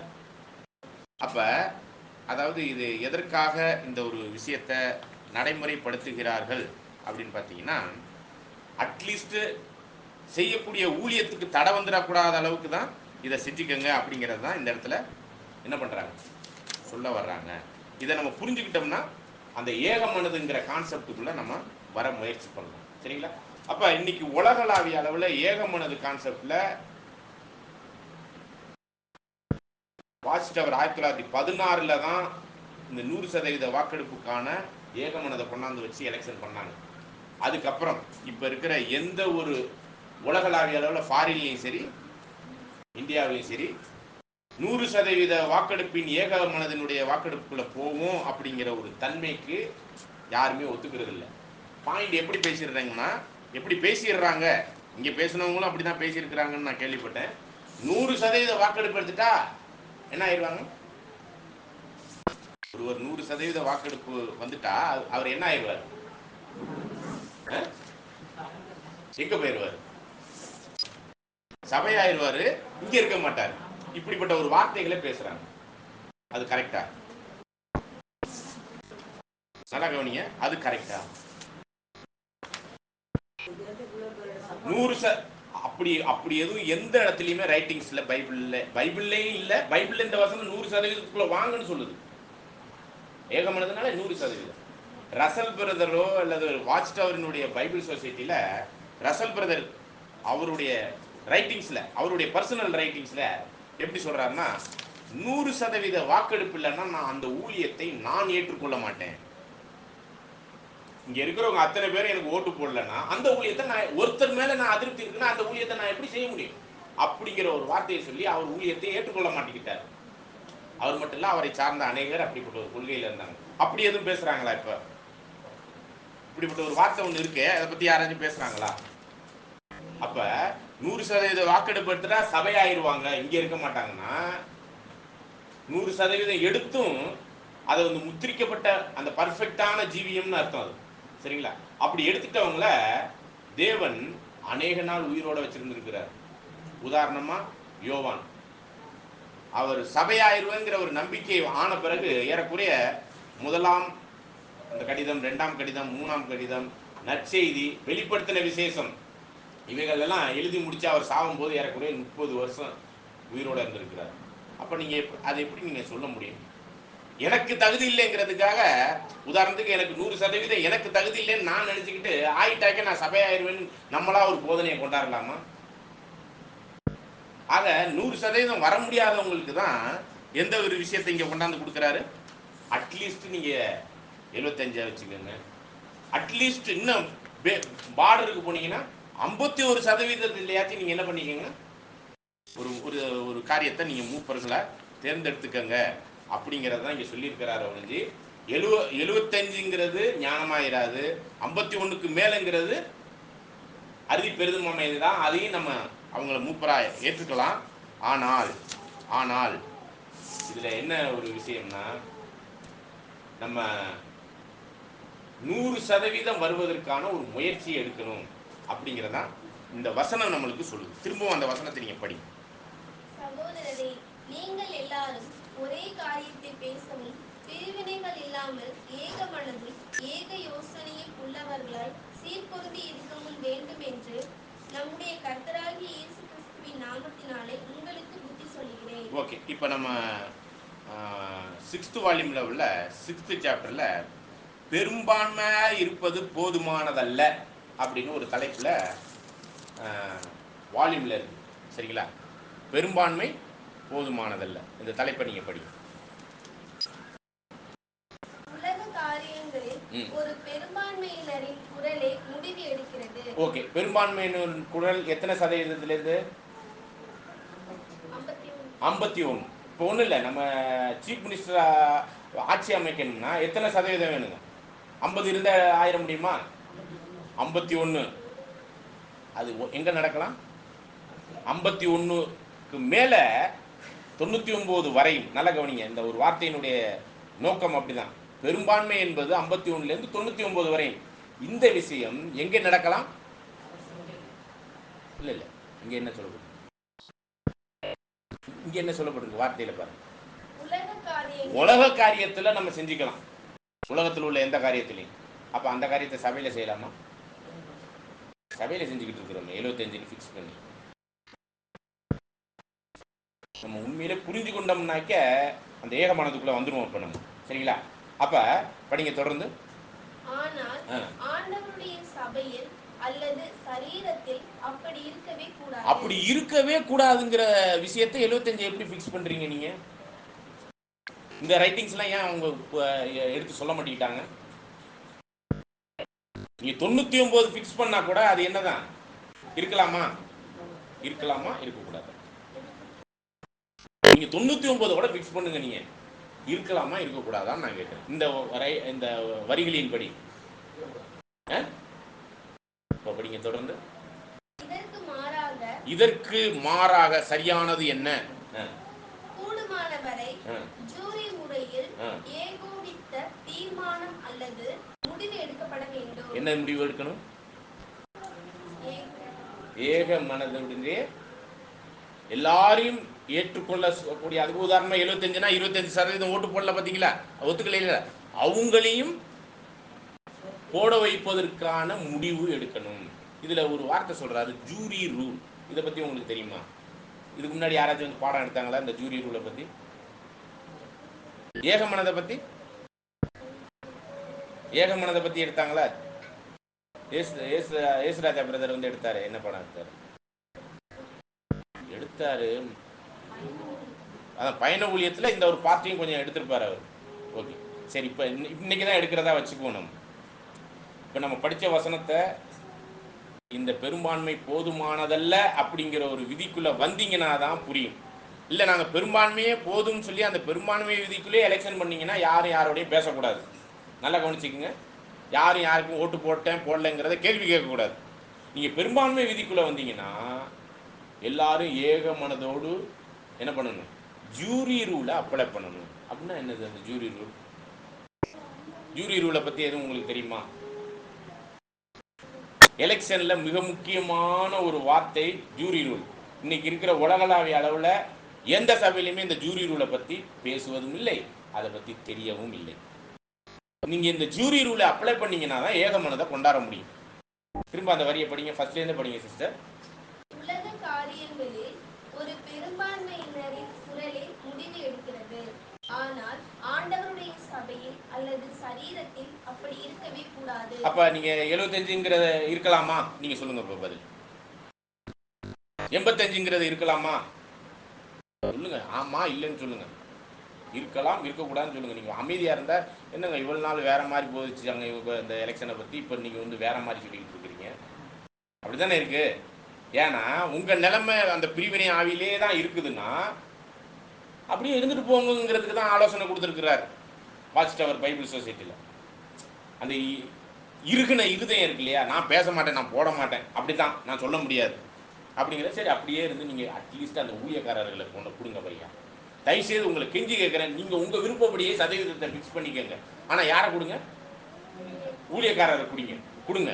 அப்படிங்கிறதுக்காக கொடுத்த ஆலோசனை தான் இந்த 75% இல்லை பெரும்பான்மை விதியில் 51லேருந்து 99 வரை. ஆனால் இது பண்ணலாமா சபையில்?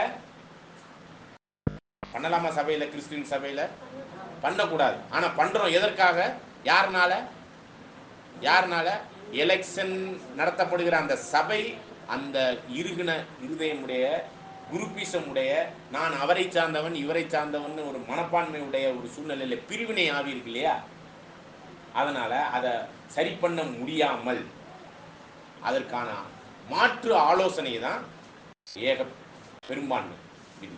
ஆனால் இந்த பெரும்பான்மை விதியை எங்கே பண்ணக்கூடாதுன்னு சொல்லிட்டாரு? உலகத்தில் பண்ணிக்கலாம். அந்த உலகத்தில் பண்ணுறது தான் நீங்கள் பண்ணணும்னா பண்ணி தொலைஞ்சிக்கங்கிறார். நான் இந்த கடுமையான வார்த்தையை பயன்படுத்துறதுக்கு காரணம் என்னன்னா புரிஞ்சுக்கிறதுக்காக நான் சொல்ல வரேன். நீங்கள் இதை தானே பண்ணணும், பண்ணுங்க. இஸ்ரேல் ஜனங்கள் என்ன பண்ணாங்க? எனக்கு காடை தான் வேணும், நான்வெஜ் தான் வேணும். இந்த என்னது இந்த மண்ணா, இது என்ன, இது என்ன, இதெல்லாம் ஒரு உணவா? பாருங்க, ஒண்ணு இல்லை, எங்களுக்கு உலக பிரகாரமா ராஜா தான் வேணும். யார் வேணும்? தேவன் வேணாம். அவர் சொல்றாரு, ரொம்ப வருத்தப்பட்டு சொல்றாருங்க தேவன். அவர்கள் யாரை நிராகரிச்சிட்டாங்க தெரியுமா? இப்ப நீங்க சொல்லுங்க, 99% வரை நீங்க ஓட்டு போடலாங்க நீங்க. ஆனா உங்க விருப்பத்துக்கு நீங்க போறதுனால நீங்க 75 வச்சுக்கோங்க, 95 வச்சுக்கோங்க, இல்ல 51 வச்சுக்கோங்க. அது உங்க விருப்பம், நீங்க முடிவு எடுத்துக்கோங்க. ஆனா தேவனுடைய விருப்பம் என்னது? பரவாயில்ல. ஆனா தேவனுடைய விருப்பம் என்னன்னு கேட்கிறேன். தேவனுடைய விருப்பம் என்ன? ஏக மனது. புரியுதுங்களா? உங்க இருதய கடினப்பட்டிருக்கிறதுனால தேவன் உங்க வழியிலே விட்டுறாரு. அதனால நம்மளும் இப்போ வந்து நீங்க ஏக மனதுக்கு வாங்கன்னு நாங்க கட்டாயப்படுத்த போறதில்லை. அதுவும் இருக்கு, இதுவும் இருக்கு. நீங்க எதுக்குள்ள போக விரும்புறீங்கிறதா உங்க சாய்ஸ் தான் இது. புரியுதுங்களா? இந்த விஷயத்துல ஏக மனதுல தான் நாங்க பட்டுக்கோட்டை பேராவன்ல எலெக்ஷன் பண்றோம். இதை கண்டுபிடிக்கிறதுக்கு எங்களுக்கு அவ்வளோ விஷயம் படித்ததுனால, சத்தியத்தை பைபிள் படி வால்யூம் ரீஃபரன்ஸ்ல இந்த பகுதியை படிக்கும் போது தான் நம்மளுக்கு புரியுது என்னங்க. ஆனால் இந்த பகுதி வந்து சும்மா ஒரு பேராகிராஃப் தான், அவ்வளோ ஆழமான சத்தியத்தை சொல்லியிருக்கிறார் அதில். ஆனால் அதுக்குள்ளே வர்றதுக்கு யாருக்கு விருப்பம் இல்லை? சத்தியத்தில் இருந்த சகோதர சகோதரிகளுக்கு விருப்பம் இல்லை. அவங்களுக்கு பிடிச்சது எது? பெரும்பான்மை விதி. யாருக்கு பிடிக்காதது? தேவனுக்கு பிடிக்காது. இது உலகத்துல நடக்கிறது, கிறிஸ்துவின் சபையில நடக்கக்கூடாது அப்படின்னு சொன்ன அந்த விஷயத்த அவங்களுக்கு உலக பிரகாரமான. நான் அதனாலதான் நம்மளுடைய சிந்தை, நம்மளுடைய ஏற்றத்தாழ்வு, சமுதாயம், பொருளாதாரம், இத்தனை வேறுபாடுகள் மத்தியில வந்து இங்க உட்கார்ந்து இருக்கிறது சத்தியத்துக்குள்ள. அதுல ஏதாச்சும் மாறுபாடு இருக்கா? ஆனா நம்மளுடைய சுயநலங்களான ஒரு சில விஷயத்தினாலதான் மாறுபாடு உண்டாகிறதுனால நீங்க உங்க விருப்பப்படி நீங்க என்ன பண்ணிக்கங்க, அதை செஞ்சுக்கங்க. அப்ப நம்ம இப்ப இந்த ஒரு பாடத்தினுடைய விஷயத்துல நாங்க என்ன சொல்ல வர்றோம்னா ஒரு அறிவுரை தான். நீங்க ஏக மனதுல தேவ சித்தத்தை நிறைவேற்ற முழுவதும் அர்ப்பணிக்கிறீங்களா, இல்ல உலக பிரகாரமான காரியத்தை இன்க்ளூட் பண்ணி நீங்க 75 போதும்னு, இல்லைன்னா 65 போதும்னு, இல்லைன்னா 99 போதும், எது வேணாலும் நீங்க ஃபிக்ஸ் பண்ணிக்கோங்க. அது வந்து அது எல்லாமே 51லேருந்து 99 வரை என்னதான் அது பெரும்பான்மை. இந்த தலைப்பு என்ன பாருங்க சிஸ்டர், பெரும்பான்மையா இருப்பது போதுமானதல்ல. இது போதுமானதா இல்ல. அப்ப போதுமானது எது? தேவனுக்கு போதுமான காரியமா இருக்கிறது எதுதான்? ஏக மனது தான். 100% தான். அப்படிப்பட்ட ஒரு கான்செப்ட் ஒன்று இருக்குதுங்கிறத தெரிஞ்சுட்டு நீங்கள் அதுக்கப்புறம் நீங்கள் 75 போங்க 99 போங்க எது வேணாலும் போய்க்கோங்க. அதை பற்றி நம்மளுக்கு ஒன்றும் கவலை இல்லை. ஆனால் இப்படிப்பட்ட ஒரு கான்செப்ட் ஒன்று இருக்குதுங்கிறத சபை புரிஞ்சிருக்கணுங்கிறத நம்ம இதில் சொல்ல வரோம். ஓகே, தொடர்ந்து படிங்க சிஸ்டர். இதற்கு மாறாக கூடுமானவரை ஜூரி முறையில் ஏகோபித்த தீர்மானம் அல்லது முடிவு எடுக்கப்பட வேண்டும். இப்போ இந்த ஏகமனது கொண்டாடணும்னா எதை கொண்டாடணும், எதை புரிய வச்சிருக்கணும்? திரும்ப அந்த கடைசி வரிய படிங்க. எதை கொண்டாந்தா ஏகமனதை கொண்டாடலாம்? திரும்ப படிங்க. கூடுமானவரை ஜூரி முறையில் ஏகோபித்த தீர்மானம் அல்லது முடிவு எடுக்கப்பட வேண்டும். அப்ப ஏகமனது 100% வாக்கெடுப்பை கொண்டாடணும்னா எதை அப்ளை பண்ணணும்னு சொல்றாரு? அது என்ன வார்த்தை? ஒரு வித்தியாசமான ஒரு வார்த்தை பயன்படுத்தணும். ஜூரி முறைமை. அப்ப பெரும்பான்மை முறைமையில யாரும் யாரோட பேசக்கூடாது. ஜூரி முறைமையில என்ன பண்ணலாம்? அதுக்கு அந்த ஜூரி முறைமையை கொண்டாந்தீங்கன்னா ஏகமனதை கொண்டாந்துடலாமா? இப்ப ஜூரி முறைமையை பத்தி தெரிஞ்சிருக்கணுமா இல்லையா? நம்மளுக்கு தெரியாது. இதை தெரிஞ்சுக்கிட்டீங்கன்னா ஏகமனதை கொண்டாந்துடலாமா? இது வாட்ச் டவரினுடைய ரைட்டிங்ஸ்ல இருந்து நான் எடுத்து சொல்லிட்டு இருக்கிறோம். சொந்த கட்டுக்கதையெல்லாம் இல்லை. இப்போ இந்த ஜூரி முறைமையை கொண்டாடுறதுக்கான ரூல்ஸ் தான் இப்போ 1 கொரிந்தியர் 1:10 படித்தோம். ஜூரி அப்படிங்கிற ஒரு வார்த்தையை ஆங்கிலத்தில் போட்டிருக்கு. அது ஜூரின்னு என்ன ஸ்பெல்லிங் சொல்லிருங்க.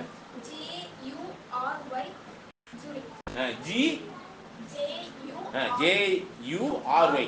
இதை நீங்கள் கூகுளில் போட்டு ஜூரி ரூல்ஸ் அப்படின்னு போட்டு நீங்கள் வீட்டில் போய் படிச்சுட்டு வாங்க.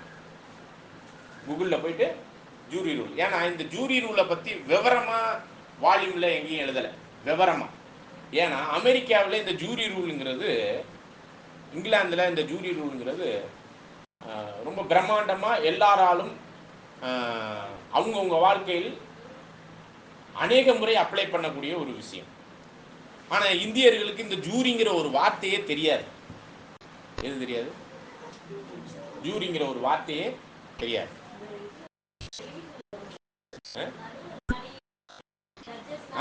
Right, super.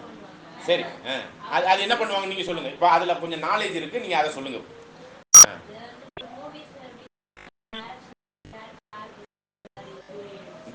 தி பெஸ்ட் யாருன்னு தேர்ந்தெடுப்பாங்களாம் ஜூரி முறைமையில. சொல்லுங்க. அதை எப்படி பண்ணுவாங்கன்னு நான் கேட்குறேன். ஒரு 10-15 பேர் இருப்பாங்க, அதுல ஜூரிங்கிற ஒரு முறைமையை கொண்டாந்து தேர்ந்தெடுப்பாங்களாம். அது எப்படி கொண்டாடுவாங்க?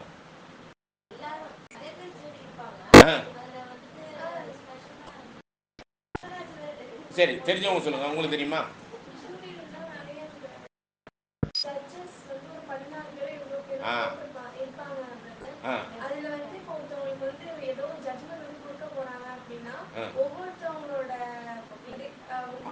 ஒப்பீனியன் கேட்பாங்க.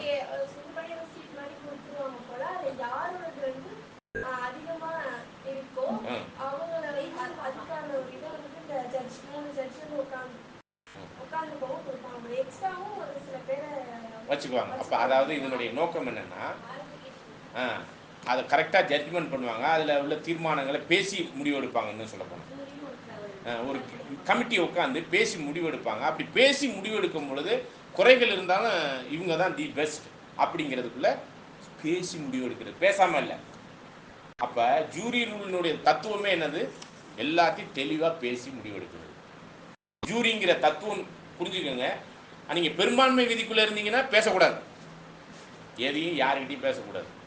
ஜூரி ரூலில் என்ன பண்ணணும்? இப்போ எல்லாம் தெளிவாக பேசணும். அதுதான் ஒன்றையே பேசி ஒரே காரியத்தை சிந்தித்து எது நல்லது அப்படிங்கிறத பேசி முடிவெடுக்கணும். ஒரு தவறு இருந்தாலும் இவருக்கு இந்த குறை இருக்குங்க, இதுக்கு நம்ம எப்படி இங்கே கொடுக்க முடியும்னு இவங்க 2 பேரும் சொல்கிறாங்க. அப்போ நம்ம என்ன பண்ண வேண்டியிருக்கு? ஆமாங்க, குறை இருக்குது, ஆனால் இது சாவுக்கு ஏதுவான குறை இல்லை, சாவுக்கு ஏதுவான பாவம் அல்ல. புரியுதா புரியலீங்களா? ஆனால் அவங்கக்கிட்ட தேவனுடைய ஊழியம், ஒரு சில ஊழியங்கள் இருக்குது. அந்த ஊழியத்தை நம்ம ஏன் தடை பண்ணணும்? அது சபைக்கு தேவைப்படுது, அது யாருக்கு தேவைப்படுது? உலகத்துக்கு தேவைப்படுது. அப்போ நம்ம தேர்ந்தெடுத்து கொடுக்காம அவங்க அந்த ஊழியத்தை எப்படி பண்ணுவாங்க? அப்போ இந்த ஓட்டு போடாத அந்த 2 பேரையும் புரிய வைக்க வேண்டிய சூழ்நிலையில் ஜட்ஜா உட்காந்து ஜூரியை செயல்படுத்துறது யாருன்னு சொல்லுங்க. இப்போ இங்கே நடத்தி கொடுக்க வர சேர்மேனா அந்த ஜூரி ரூலை ஜட்ஜா உட்காந்து முடிவெடுக்கிறது யாருன்னு கேட்குறேன். யாருன்னு கேட்குறேன். இப்போ சபையில், இப்போ இந்த சபையில் எலெக்ஷன் நடத்த போகிறோம். இப்போ ஜூரி ரூலின் அடிப்படையில் பண்ண போகிறோம்னா, ஒருவேளை எங்களை வெளி சபையில் உள்ள எங்களை வந்து நீங்கள் நடத்தி கொடுக்க சொல்கிறீங்கன்னா நாங்கள் நடத்தி கொடுக்குறோம் சேர்மேனா, இல்லை இந்த சபையில் உள்ளவங்களே நடத்தி கொடுக்குறதுக்கு ஏதுவானவர்கள் இருந்தாலும் நடத்தி வைக்கலாம், அதுக்கும் ப்ராசஸ் இருக்குது. அப்போ நடத்தி கொடுக்குறவரா ஜூரியா, இதில் ஜட்ஜாக இருக்க போகிறவங்க யாருன்னு கேட்குறேன்.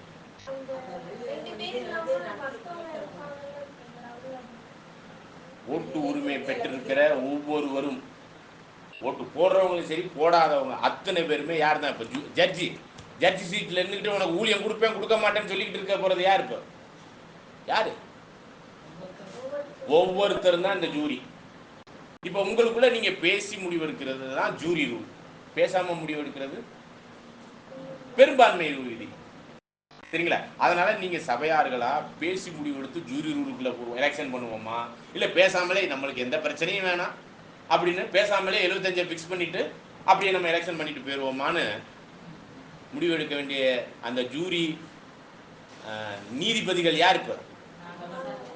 சரிங்களா? அதனால நீங்க ஏகமனதை தான் பண்ணி ஆகணும்னு நாங்க வந்து உங்கள்ட்ட என்ன பண்ண மாட்டோம். அதே மாதிரி 75 தான் நீங்க பண்ணி ஆகணும்னு நாங்க என்ன பண்ண மாட்டோம். நீங்க தான் ஜூரி, நீங்க முடிவெடுங்க, முடிவெடுத்துக்கணும். அது எலெக்ஷன் பண்றதா இருக்கலாம், இல்ல யாருக்கு ஓட்டு போடுறது இருக்கலாம், போடாம இருக்கலாம், எது வேணாலும் யார் தான் முடிவெடுக்கணும். அப்ப ஜூரி ரூலை அப்ளை பண்ணா என்ன பண்ணி ஆகணும்? 1 கொரிந்தியர் 1:10 பண்ணி ஆகணும். திரும்ப படிங்க. ஏன் இதை திரும்ப திரும்ப படிக்க வைக்கிறேன்னா, இந்த வசனம் தான் என்ன சொல்லுதுன்னா ஜூரி ரூலை பத்தி பேசிக்கிட்டு இருக்கு. படிங்க, நிறைய வசனம் இருக்கு, படிங்க. சகோதரரே, நீங்கள் எல்லாரும் ஒரே காரியத்தை பேசவும் பிரிவினைகள் இல்லாமல் ஏக மனதும் ஏக யோசனையும் உள்ளவர்களாய் சீர்பொருந்தி இருக்கவும் வேண்டும் என்று நம்முடைய கர்த்தராகிய இயேசு கிறிஸ்துவின் நாமத்தினாலே உங்களுக்கு புத்தி சொல்கிறேன். ஓகே. அப்ப இந்த ஏக மனதுக்குள்ள வரணும்னா நீங்க பேசி தான் பிரச்சனையை சால்வ் பண்ணணும் ஒழிஞ்சு பெரும்பான்மையில இருந்தா பேச வேணாம். ஓகேங்களா?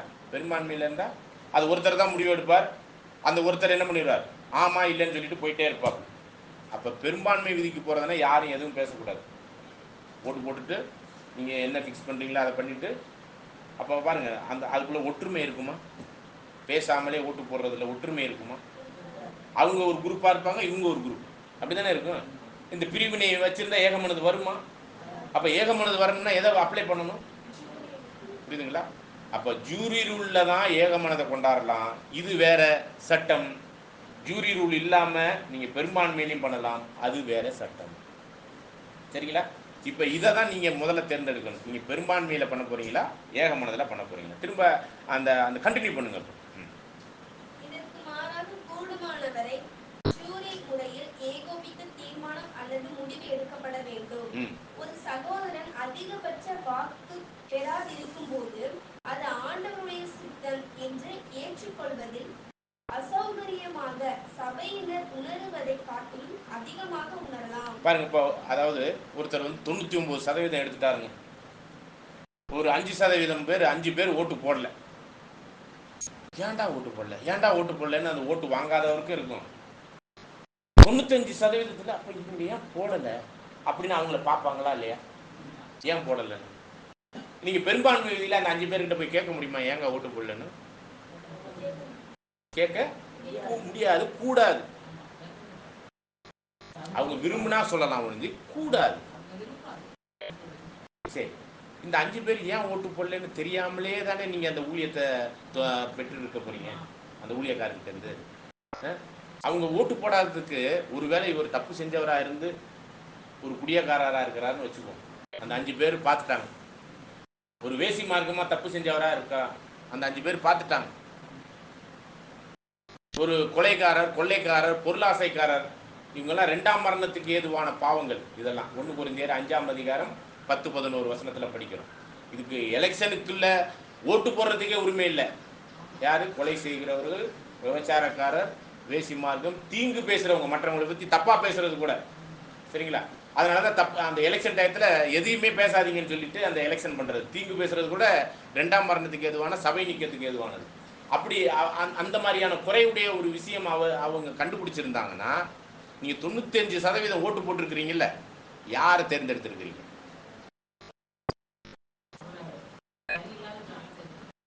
அது உங்களுக்கு தெரியாது. யாருக்கு தெரியாது? மெஜாரிட்டி 99% ஓட்டு போட்டிருக்கிறீங்க, ரைட்டு தான், தெரியாது. ஆனா யாருக்கு தேவன் தெரியப்படுத்திட்டார்? அந்த 1% அந்த நபருக்கு அல்லது 5% அந்த நபருக்கு தெரியப்படுத்திட்டார். ஆனா அது வெளியே தெரிஞ்சாக்கி நீங்களாம் ஓட்டு போடுவீங்களா? 99 போடுவீங்களா போட மாட்டீங்க? ஒருவேளை போட்டிங்கன்னா அதுக்கு என்ன? இல்லை இல்லை, தெரிஞ்சே போடுறீங்கன்னா அதுக்கு என்ன அர்த்தம்னு கேட்குறேன். நானும் அந்த மாதிரி தப்பு பண்ணுறதுக்கு ஒத்துழைப்பு கொடுக்குறேன்னு அர்த்தம் தானே? அவர் செஞ்சது தப்பு தாங்க, இருந்தாலும் இருக்கட்டும், நான் அவர் செஞ்சு அந்த தப்பை செய்யட்டும். அப்போ இவங்கள்ட்ட கேட்காம பேசாமல் நீங்கள் அந்த ஊழியத்தை 5 பேரோ இல்லை 25% இல்லை 49% ஓட்டு போடாமல் இருக்கிறாங்கன்னு வைங்க, எது வேணாலும் வச்சுக்கோங்க. இதில் வந்து பெரும்பான்மையானவர்களுடைய விஷயத்தில் அந்த 5 பேர் போடலை, அந்த ஒருத்தர் போடலைங்கிறது அசௌகரியமாக இருக்கும், அது திருப்தியற்றதாக இருக்கும்னு சொல்கிறாரு. அதனால தான் என்ன பண்ணுறாருன்னா, நீங்கள் அவங்கள கூப்பிட்டு வச்சு பேசிடுங்க. இது எப்படி? அதுதான் இப்போ என்னன்னா, நீங்கள் ஏக மனதுக்குள்ளே வர்றதா இருந்தால் காரணத்தை சொல்ல ரெடியாக இருக்கிறதா இருந்தால் தான் ஏக மனதுக்குள்ளே வரணும். இது எல்லாரும் ஏற்றுக்கிறீங்களா? நான் ஓட்டு போட மாட்டேன், அப்படி போடாததுக்கு நான் காரணம் சொல்லுவேன்னு சொன்னாதான் ஏக மனதுக்குள்ள ஜூரி ரூலை அப்ளை பண்ண முடியும். நான் சொல்ல மாட்டேன் அப்படின்னு சொன்னால் நீங்கள் எதுக்கு போய்க்குங்க? உலக பிரகாரமே உள்ள எலெக்ஷனுக்குள்ளே போய்க்குங்க, பெரும்பான்மை விதிக்குள்ளே போய்க்குங்க. சரிங்களா? புரிஞ்சிச்சா புரியலையா? இந்த சகோதரர்கள் வந்து தப்பான விஷயம் அவங்க பண்ணியிருக்காங்க அப்படின்னா, இந்த 5 பேர் பார்த்துட்டாங்க, பார்க்கும்போது இப்போ நம்ம அவங்ககிட்ட போயிட்டு ஏன் நீங்கள் 5 பேர் போடலை அப்படின்னு நம்ம போய் அவங்ககிட்ட கேட்குறோம் அப்படின்னா, அவங்க அந்த அந்த பிரதர் வந்து தப்பு செய்தாங்கன்னு டேரெக்டாக வந்து சொல்லலாமா, இந்த பேர் அப்படி பண்ணிட்டு இருக்காங்கன்னு சொல்லிடலாமா? தப்பாக வராது சகோதரனை பற்றி. ஓகே ஓகே, அப்போ மொத்தத்தில் பேசணும்னு சொல்லியாச்சு, ஜூரி ரூல் அப்ளை பண்ணணும். எப்படி அப்ளை பண்ணணுங்கிறத பாயிண்ட்டுக்குள்ளே வரணும். சரிங்களா? இப்போ இந்த 2 பேர் ஓட்டு போடல, நீங்கள் இப்போ நீங்கள் என்ன மைண்டுக்குள்ளே வர்றதா நான் எடுத்துக்கலாம். ஜூரி ரூலுக்குள்ளே நாங்கள் எலெக்ஷன் பண்ணுறதா நீங்கள் நினச்சிக்கோங்க. பெரும்பான்மை விதிக்குள்ளே பண்ணாக்க என்ன பண்ண வேண்டியதில்லை, நீங்கள் கேட்க வேண்டியதில்லை, நீங்கள் அவங்கள கேட்க வேண்டியதில்லை. நீங்கள் முடிஞ்சவங்க ஓட்டு போட்டுக்குங்க, அவங்கள தேர்ந்தெடுத்துக்குங்க, முடிஞ்சு போச்சு பிரச்சனை, அன்னைக்கு சால்வ் ஆயிடுச்சு. புரியுதுங்களா? ஆனால் தேவ நீதியை அப்ளை பண்ணீங்கன்னா இல்லை, தேவனுக்கு வேணான்னு சொன்னதை நீங்கள் பண்ணிக்கிட்டு இருக்கிறீங்கன்னு தான் அதில் வேத வசனமும் சொல்லிடுச்சு, ரைட்டிங்ஸையும் அப்படி தான் சொல்லுது, வால்யூம் ரைட்டிங்ஸே அப்படி தான் சொல்லுது. சரிங்களா? ஆனால் ஜூரி ரூலுக்குள்ளே வர்றதா இருந்தால் நீங்கள் என்ன தான் பண்ணி ஆகணும்? என்னதான் பண்ணி ஆகணும்? பேசி தான் ஆகணும். எப்படி பேசணும் இந்த பாயிண்ட்டை நான் பின்னாடி எடுத்து படிக்கலாம்னு நினச்சேன், நீங்கள் அட்வான்ஸாக கேட்டதுனால. மத்தேயு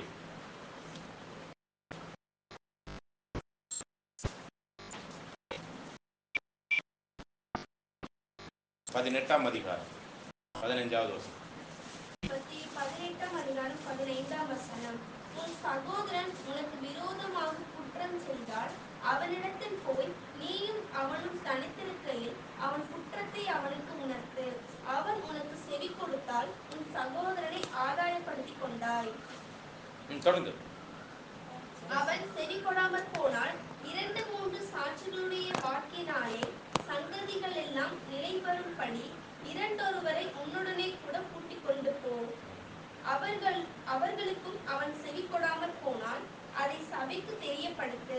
சபைக்கும் செவி கொடாதிருப்பானானால் அவன் உனக்கு அஞ்ஞானியைப் போலவும் ஆயக்காரனைப் போலவும் இருப்பானாக. இப்ப நீங்க கேட்டீங்கல்ல, அது என்னங்க எல்லாரும் மத்தியிலுமா சொல்லிடணும் அப்படிங்கும்போது, இப்போ இவங்க 2 பேரும் ஒருவேளை சகோதரியை இவங்களை நாமினேஷன் பண்ணியிருக்கிறாங்கன்னு வச்சுக்கோங்க, இவங்க மேலே உங்கள் 2 பேருக்கு குறை இருக்கு. இப்போ நீங்கள் என்ன பண்ணணும்?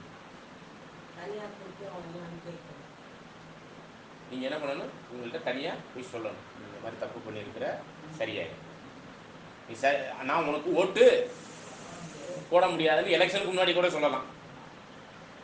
இல்லை எலெக்ஷனுக்கு முன்னாடி சொல்லலைன்னாலும் நீங்கள் ஓட்டு போடாத மாதிரி நீங்கள் கையை கீழே வச்சுட்டு இருந்தீங்கன்னா, இப்போ சேர்மேனாக இருக்கிற நாங்கள், நடத்தி கொடுக்குற நாங்கள் பட்டுக்கோட்டையில் நடந்த எலெக்ஷன் முறைமையை உங்களுக்கு சொல்லுவோம். நாங்கள் என்ன பண்ணுவோம்னா, சிஸ்டர் எந்திரிங்க, நீங்கள் ஓட்டு போடல, நீங்களே எந்திரிங்க, 2 பேரும் வெளியே போங்க. என்ன பண்ணுங்க? 2 பேரும் வெளியே போங்க. நீங்கள் ஓட்டு போடல, உங்களுக்கு காரணம் தெரியாது, மற்றவங்களுக்கு கூட தெரிஞ்சுக்கணும்னு அவசியம் இல்லை. ஆனால் உங்கள் 2 பேருக்குள்ளே பேசி ப்ராப்ளத்தை சால்வ் பண்ணிட்டு வாங்க. ஒருவேளை இவங்க தப்பு செஞ்சவங்களாவே வச்சுக்குவோம். சிகரெட் அடிக்கிற ஒரு சிஸ்டர், சிகரெட் அடிக்கிறீங்களா? ஓகே. இவங்க பார்த்துட்டாங்க. யாரு? பான்மதி அம்மா பார்த்துட்டாங்க. அதனால் இப்போ தனியாக போக சொல்லியாச்சு. வெளியே போகிறாங்க. நீ அன்னைக்கு இந்த இடத்துல இப்படிலாம் பண்ண தப்பு நான் பார்த்துட்டேன், ஆமாவா இல்லையா? ஒருவேளை இவங்க ஏற்றுக்கொள்ளாமல் கூட இருக்கலாம். ஒருவேளை ஆமாம் சிஸ்டர் நான் தப்பு பண்ணிட்டேன், ஏனுமே நீ குடிக்காமல் இருக்கிறேன்னு, இந்த மாதிரி தப்பு பண்ணாமல் இருக்கிறேன்னு உத்தரவாதம் கூட நான் ஓட்டு போகிறேன் சொல்லலாமா? இவங்க உத்தரவாதம் யாருக்கு முன்னாடி கொடுக்குறாங்க? அவங்களுக்கு கொடுக்குறாங்க. தேவன் வேற பார்த்துக்கிட்டு இருக்கிறார், கிறிஸ்து வேற பார்த்துக்கிட்டு இருக்காரு. 3 சாட்சி இருக்கு. சரிங்களா? இதுக்கு மேல பெரிய சாட்சியெல்லாம் வேணாம். உங்களுக்கு 3 சாட்சி இருக்கு. பிதா, கிறிஸ்து, யார் இருக்கிறார்? அந்த சகோதரி. சரிங்களா? அப்ப ஒருவேளை இந்த விஷயத்துல இந்த சகோதரி நீ திருப்தியாச்சா? மன்னிப்பு கேட்டது மட்டும் இல்ல, திருந்துறதுக்கான உத்தரவாதம் கொடுத்தாதான் இவங்க ஓட்டு போட போறாங்க. ஒருவேளை நான் திருந்த மாட்டேன் அப்படின்னு சொன்னாங்கன்னு இவங்க ஓட்டு போடுவாங்களா? போயிட்டு அப்படி சொன்னா இவங்க ஓட்டு போடுவாங்களான்னு கேட்குறேன். போட மாட்டாங்க. இப்போ அடுத்தது 2 பேரும் உள்ள இருக்க வருவாங்க. இவங்க என்ன சொல்லுவாங்க? இப்போ நீங்கள் காரணத்தை சொல்ல வேணாம். இப்போ நீங்கள் என்ன சொல்லுவீங்க? கேட்கல, காரணத்தை சொல்ல வேணாம். அவங்க மனம் திரும்புகிற மாதிரி இல்லை, அந்த அர்ப்பணிப்பின் ஜீவியத்தில் மாற்றத்தை கொண்டாடுற மாதிரி இல்லை. அதனால் நான் தொடர்ந்து நான் ஓட்டு போட முடியாது. இப்போ என்ன ஆகும் பிரச்சனை? இப்படி என்னங்க பெரிய பிரச்சனை, ஓட்டு போட முடியாத அளவுக்கு? சரி, இதுக்கு அடுத்த நிலைமையில் உள்ள யாராச்சும் போயிட்டு வாங்க, என்ன விஷயம்தான் கேட்டுட்டு வாங்க அப்படின்னு சொன்னாக்க 2 சாட்சி ஆயிருமா? அப்பயும் நான் மாட்டேன் அப்படின்னு சொன்னாக்க இப்போ என்னதான் பண்ணி ஆகணும்? இவங்க எந்திரிச்சு என்ன சொல்லிடுவாங்க? ஒரு 2-3 பேர் எந்திரிச்சு, இந்த பாருங்க இந்த தப்பு பண்ணாங்க, அவங்க மாற்றத்தை கொண்டாடுறேன்னு சொன்னாக்கே நாங்கெல்லாம் ஓட்டு போறோம். இவங்க 2 பேரும் தானே ஓட்டு போடல. இவங்க 2 பேரும் எந்திரிச்சு என்ன சொல்லுவாங்க? இப்போ என்ன சொல்லுவாங்க? இப்போ தப்பை திருத்திட்டு அர்ப்பணிப்பின் ஜீவியத்தில் தெளிவாக அதை செய்கிறதா இருந்தால் நாங்கள் ஓட்டு போடுறோம், அதை உத்தரவாதம் கொடுக்க சொல்லுங்க அப்படின்னு சொல்லும்போது இவங்க இப்போ என்ன பண்ணுவாங்க சொல்லுங்க? இல்லை, இவங்க என்ன செய்வாங்க? செய்ய மாட்டேன்னு சொன்னாதான் ஊழியம் கிடைக்கும். நீ செஞ்சீங்களோ செய்யலையோ அவங்க குற்றச்சாட்டு பண்ணிட்டாங்க. நீங்கள் மனம் திரும்பிட்டேங்கிறத நான் தப்பு செய்யலைங்க, அது வேற மாதிரி தப்பாக நினச்சிட்டாங்க, ஆனால் நான் உத்தரவாதம் கொடுக்குறேன், அந்த மாதிரியான பேரளவில் கூட இந்த மாதிரி தவறு என் மேலே வராத அளவுக்கு நான் பார்த்துக்கிறேன்னு உறுதி கொடுத்தாதான் இந்த 3வது நிலைமையில தான் சபைக்குள்ள வந்து அப்புறம். ஆனால் அங்கேயே வெளியில 2 பேரும் போகும்போதே காம்ப்ரமைஸ் ஆகிட்டாங்கன்னா அங்கேயே முடிஞ்சு போச்சு. சபைக்கு தெரிய வைக்க வேண்டிய அவசியம் இல்லை. புரியுதுங்களா? எவ்வளவு ஈஸி பாருங்க ஜூரி. தேவனுடைய சித்தத்தை நிறைவேற்றோம், 100% வாக்கெடுப்புக்கு கொண்டாடுறோம், பேசிதான் பண்ண முடியும். அந்த வசனத்தை திரும்ப ஞாபகப்படுத்தி பாருங்க. 1:10 பாருங்க. இதை எத்தனை முறை நம்ம படிச்சிட்டோம். ஏன்னா புரிய வைக்கிறதுக்காக தான் நான் இத்தனை முறை படிக்க வைக்கிறேன்.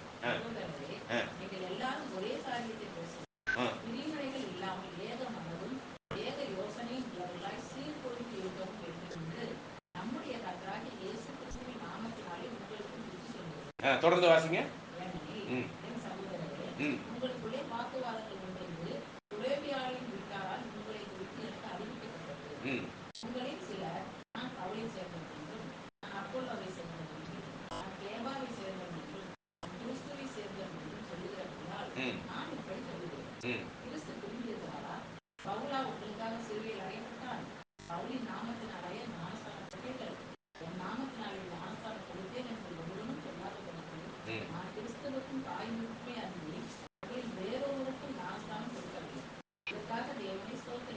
ஓகே, பாருங்க.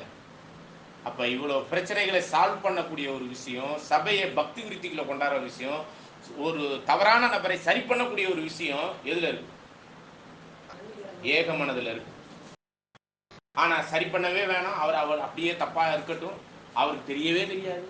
நீங்க வருஷம் முச்சூடும் ஓட்டு போட மாட்டீங்க, இவங்களுக்கு தெரியவும் தெரியாது, இவங்க திருந்தவும் மாட்டாங்க. திருத்த வேண்டியது யாருடைய பொறுப்பு?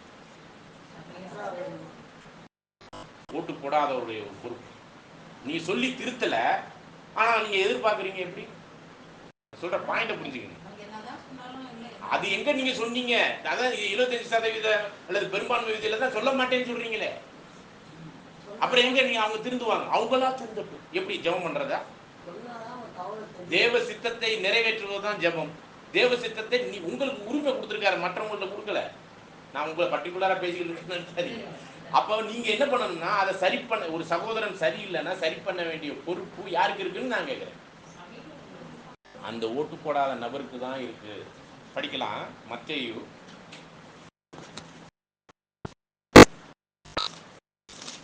5ஆம் அதிகாரம். நான் இதுக்கு ஜெபம் பண்ணிட்டு இருந்துடுறேன், அவர் தப்பு பண்ணா எனக்கு என்ன தெரியும் அப்படின்னு சொல்லிட்டு நீங்க இருந்தீங்கன்னா சரிங்களா. 23 5.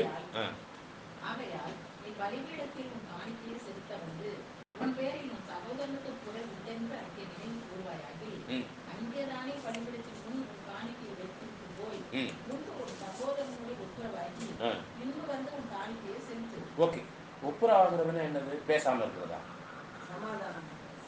ஒப்புரவாகிறதுனா என்ன அர்த்தம்? நான் வந்து உனக்கு ஓட்டு போட மாட்டேன்னு சொல்லிட்டு ஆனா காரணத்தை சொல்லாம இருக்கிறதா?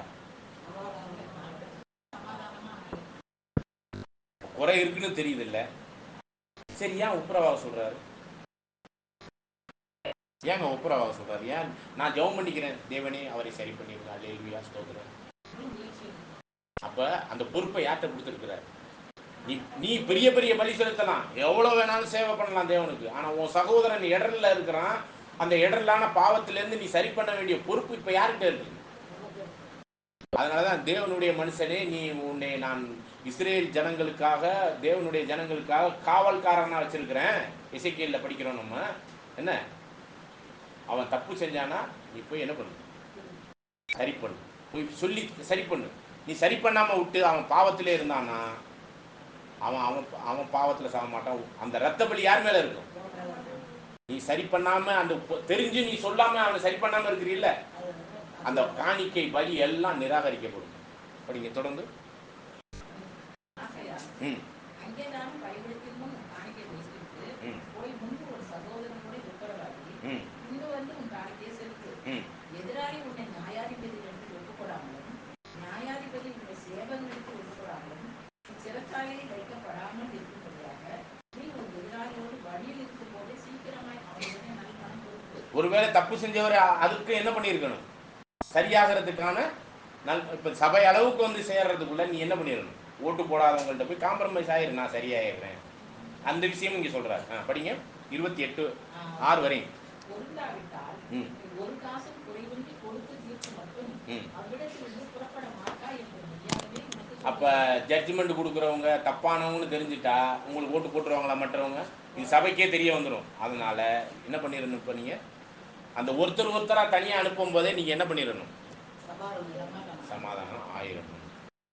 இப்ப சொல்லுங்க, இந்த ஜூரி ரூல் அப்ளை பண்ணி எலெக்ஷன் பண்ணுவோமா? இல்ல பெரும்பான்மை விதியிலே நீங்க எடுக்கிற எந்த சதவீதம் வேணாலும் நீங்க ஃபிக்ஸ் பண்ணிக்கோங்க, 75 எது வேணாலும், அதுல போய் நம்ம எலெக்ஷன் பண்ணலாம். ஜூரி ரூல் தான் பண்ணணும். ஏன்னா இது தேவன் விரும்புகிற ஒரு விஷயம். இன்னொரு விஷயம் சொல்ல பாருங்க, இது வந்து இவங்க ஓட்டு போடாததுக்கான ஒரு விஷயத்துல நம்ம பார்க்கணும். ஒரு சில காரணம் இருக்கு ஓட்டு போடாததுக்கு. பட்டுக்கோட்டையில் அப்படி நடந்துச்சு. இப்ப சகோதரி இவங்களை எடுத்துக்குவோம். சங்கவி சகோதரி என்ன பண்ணிட்டாங்க? ஒரு சில ஆலோசனை சொல்றாங்க. யாருக்கு? அமலதாஸ் பிரதர், நீங்க சரியில்லை, நீங்க சரியாயிக்கங்க, இதெல்லாம் வேத வசனத்தின்படி எப்படி இருக்கு, நீங்க தப்பா செஞ்சுக்கிட்டு இருக்கிறீங்கன்னு சகோதரி எந்திரிச்சு இல்லை பர்சனலா அல்லது சப்ஜெக்ட்லேயே ஒரு சகோதரன் எலெக்ஷன்ல தானே மெயினாக எல்டரை தேர்ந்தெடுப்போம். எல்டர் வந்து நான் இப்போ இந்த சபையில் வந்து சப்ஜெக்ட் பேசிக்கிட்டு இருக்கிறார் போதகர். அப்போ போதகர் பேசிக்கிட்டு இருக்கும்போது ஒரு குறிப்பிட்ட பாயிண்ட் பற்றி பேசும்போது யாருக்கெல்லாம் அது ஹிட் ஆகும்? அன்மலதாஸ் பிரதரோ இல்லை மற்ற யாரோ என்ன நினைக்கலாம், இவர் எனக்காகவே பாடம் எடுத்துக்கிட்டு இருக்கிறார். என்னது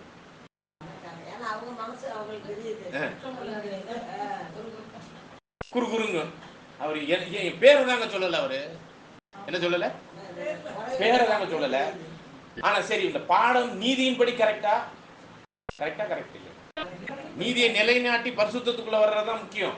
ஆனா பாடம் எடுத்தது ஒருத்தருக்கு இடரலா இருக்குன்னா, உனக்கு நான் வைக்கிறேன், எங்க வைக்கிறேன்? ஓட்டு போடும்போது அன்னைக்கு வச்சுக்கிறேன் உனக்கு. அப்ப அவர் என்ன பண்ணுவார்? அன்னைக்கு இவர் ஓட்டு போடாம இருக்கிறதுக்கு காரணம் நீதியானதா அநீதியானது? யாருக்கும் தெரியுமா? மற்றவங்களுக்கு தெரியாது. பெரும்பான்மை விதியில் ஓகே. அவர் ஓட்டு போடாததுக்கு காரணம் நீதியான ஒரு விஷயத்தை நிலைநாட்டல, அநீதியை நிலைநாட்டுவதற்காக அவர் ஓட்டு போடல. புரியுதுங்களா? ஆனால் சபைக்கு தெரியுமா? இப்போ 2 பேரையும் தனியாக அனுப்புகிறோம். திரும்ப சங்கவி சிஸ்டர், அமலதாஸ் பிரதர் 2 பேரும் வெளியே போங்க. போய் கேட்குறாங்க சங்கவி சிஸ்டர் டீக்கன் ஊழியத்துக்காக ரெடியாக இருக்கிறாங்க, அவங்கள நாமினேஷன் பண்ணியிருக்கிறாங்கன்னு வைங்க. ஏன் பிரதர் எனக்கு ஓட்டு போடல? அன்னைக்கு எனக்கு பாடம் எடுத்து ஞாபகம் இருக்கா? அன்னைக்கு நீ வசனம் காமிச்சு சொல்லி காமிச்சு இது பண்ணி இல்லை அப்படின்னு அங்கே இவர் பேசுகிறதா வச்சுக்கோங்க. அதை நியாயப்படுத்த முடியுமா? அங்கே அந்த 2 பேருக்குள்ள சொல்லலாம். அடுத்தது இந்த சகோதரி வந்து இங்கே சபையில் வந்து என்ன கேட்பாங்க? எனக்கு இந்த காரணத்தினால இவர் ஓட்டு போடலங்க அப்படிங்கும்போது இப்போ யார் மேலே திரும்பும்? இவர் தான் அதிருப்தியாளராக திரும்பப்படும். இப்போ பேசிட்டா இப்போ சால்வ் பண்ணுவோம். எங்க அறிவு இருக்கா? உங்களை சரி பண்ணுறதுக்கு தானேங்க அந்த சகோதரி இப்படி பண்ணாங்க, அந்த சகோதரர் இந்த பாடத்தை எடுத்தாரு சொன்னாங்க, நீங்கள் தானேங்க மாறணும் அப்படின்னு சொல்லும்போது இப்போ இவர் என்ன தான் பண்ணணும்? இப்போ என்ன பண்ணணும்? இப்போ சொல்லி என்ன பண்ணணும்? இப்போ கடைசியா முடிவு ஓட்டு போடணும். இது பேசாம இருந்தா இப்ப பேசி அதை சரி பண்ணணும்னா எதை அப்ளை பண்ணணும்? இப்போ பாருங்க, நீதி நிலைநாட்டுவதற்கும் ஜூரி ரூல் தான் வந்து ஒருத்தரை சரி பண்ணுது. அநீதியை நிலைநாட்டி ஓட்ட போடாம இருந்தவங்களுக்கும் இதே ஜூரி ரூல் தான் என்ன பண்ணுது? அந்த அநீதியை சரி பண்ணுது. 2 விஷயத்தையும் வேலை பார்க்குது. இப்போ சொல்லுங்க, எவ்வளவு அற்புதமான இந்த ஏக மனத ஜூரி ரூலை வச்சு தேவன் திட்டத்தை வச்சிருக்கிறாரு. நம்ம அதை புறக்கணிச்சு வச்சிருக்கிறோம். இதை பத்தி அறிவே தெரியாது இந்த வேதமானவர்கள் அத்தனை பேருக்கு இங்க இந்தியாவில் உள்ளவங்களுக்கு. நாங்கள் ஒருவேளை வைராக்கியம் வச்சு சொல்றோம்னா, பட்டுக்கோட்டை பேராவணியை சார்ந்தவங்க இப்படிப்பட்ட ஒரு மகத்துவம் உள்ள எலெக்ஷனை பத்தி நாங்கள் தெரிஞ்சுக்கிட்டதுல நாங்கள் பெருமை கொள்கிறோம். அதை உங்களுக்கு ஆலோசனையா சொல்றோம். பெருமை கொள்கிறோம், அதை குறித்து உங்களுக்கு ஆலோசனையா சொல்றோம். இதுல தவறான ஆள்லாம் எலெக்ஷனுக்குள்ளேயும் வர முடியாது. தவறான ஆள் சபையிலே இல்லாமல் ஓடியே போயிடும். இதெல்லாம் எனக்கு செட் ஆகாது. ஏன் செட் ஆகாது? ஒன்று அநீதியா இருக்கும், அல்லது நீதிக்கு எதிரடையான செயல்பாட்டில் செஞ்சவங்களை சரி பண்றதா இருக்கும். சரிங்களா? ஆக இந்த ஒரு காரணத்தெல்லாம் மையப்படுத்தி தான் இந்த ஜூரியினுடைய விஷயம் அப்ளை ஆகும். இப்போ தொடர்ந்து படிங்க சிஸ்டர். அந்த ஜூரியினுடைய தலைப்பை படிச்சுட்டு நீங்க அந்த மிச்சம் உள்ள பகுதியை படிங்க. பெரும்பான்மையா இருப்பது போதுமானதல்ல. ஒரு சகோதரன் அதிகபட்ச வாக்கு பெறாதிருக்கும் போது அது ஆண்டவருடைய சித்தம் என்று ஏற்றுக்கொள்வதில் அசௌகரியமாக சபையினர் உணர்வதை காட்டிலும் அதிகமாக உணரலாம். உண்மையிலே தேவன் மட்டும் இல்ல, சபையே ஏன்டா இவருக்கு ஊழியம் கொடுத்துருக்கலாமே அப்படிங்கிறத நினைக்கக்கூடிய ஒரு விஷயம். வேறொருவர் எல்லோருடைய ஆதரவையும் அல்லது கிட்டத்தட்ட எல்லோருடைய ஆதரவையும் பெற முடிந்தவராய் இருப்பாராயினும், ஏறக்குறைய எல்லாருடைய 100% தான் இங்கே சொல்றாரு. அவரை ஒவ்வொரு வாரமும் வாக்குப்பதிவுக்கு பின்னர் இன்னொரு வாக்குப்பதிவு மூலம் அவரை நாட வேண்டும். அப்ப ஒருவேளை சகோதரரை நாமினேஷன் பண்றோம், அவர் வந்து அப்படி இப்படின்னு வந்துட்டார், எப்படி 80க்குள்ள வந்துட்டார், 80 வந்துட்டார். ஆனா நம்ம பண்ற எலெக்ஷன் என்ன எலெக்ஷன்? ஏகமானது ஜூரி ரூலா இருந்துச்சுன்னா அவருக்கு நம்ம ஊழியம் கொடுக்க முடியாது. 80 வந்துட்டார், ஆனா என்ன பண்ண முடியாது? ஊழியம் கொடுக்க முடியாது. அப்ப திரும்ப என்ன பண்ணணும்? அடுத்த வாரம் அவரை பாருங்க, இந்த 20% ஓட்டு போடலையே, ஒன்றும் பேசி சரியாகுங்க அப்படின்னு சொல்லி வாரம் 2-3 வாரத்துக்கு அவரை ட்ரை பண்ணணும். அப்போ அதுக்கான டைம் கொடுக்குறாரு பாருங்க. 2-3 வாரமாச்சும் பேசி அவங்கள என்ன பண்ணுங்க, புரிய வச்சு அவருக்கு ஊழியம் 100க்கு கொண்டாந்து அந்த ஊழியத்தை சபைக்கு செய்ய வைங்க. சரிங்களா? அப்படிதான் அந்த வார்த்தைகள்லாம் இருக்குது. இது வேற மாறுபாடு இருக்குங்களா? நான் படிங்க, வாரம் அந்த ஒரு வார்த்தையை படிங்க.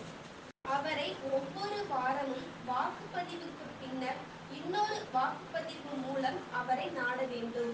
எதுக்கு நாடணும்? 80%, 99%? 100%க்கு நாடணும். அவர் ஆல்ரெடி 75க்கு மேல வந்திருப்பாரு. ஆனா அவரை 100க்கு கொண்டாடுறதுக்கு போடாதவங்களெல்லாம் என்ன பண்ணி ஆகணும்? இப்போ ஜூரி ரூல் அப்ளை பண்ணி பேசி ப்ராப்ளத்தை சால்வ் பண்ணணும். தொடர்ந்து வாசிங்க. அவரை தேடி பிடிக்கும் வரை அப்படி செய்ய வேண்டும். அவரை தேடி பிடிச்சிடணுமா? 100க்கு கொண்டாந்துறதுங்கிறத தேடி பிடிக்கிறது. சரிங்களா? அப்ப தேடி அவரை 100க்கு கொண்டாடணும்னா ஓட்டு போடாத யாரை போய் பேசணும்? சபையெல்லாம்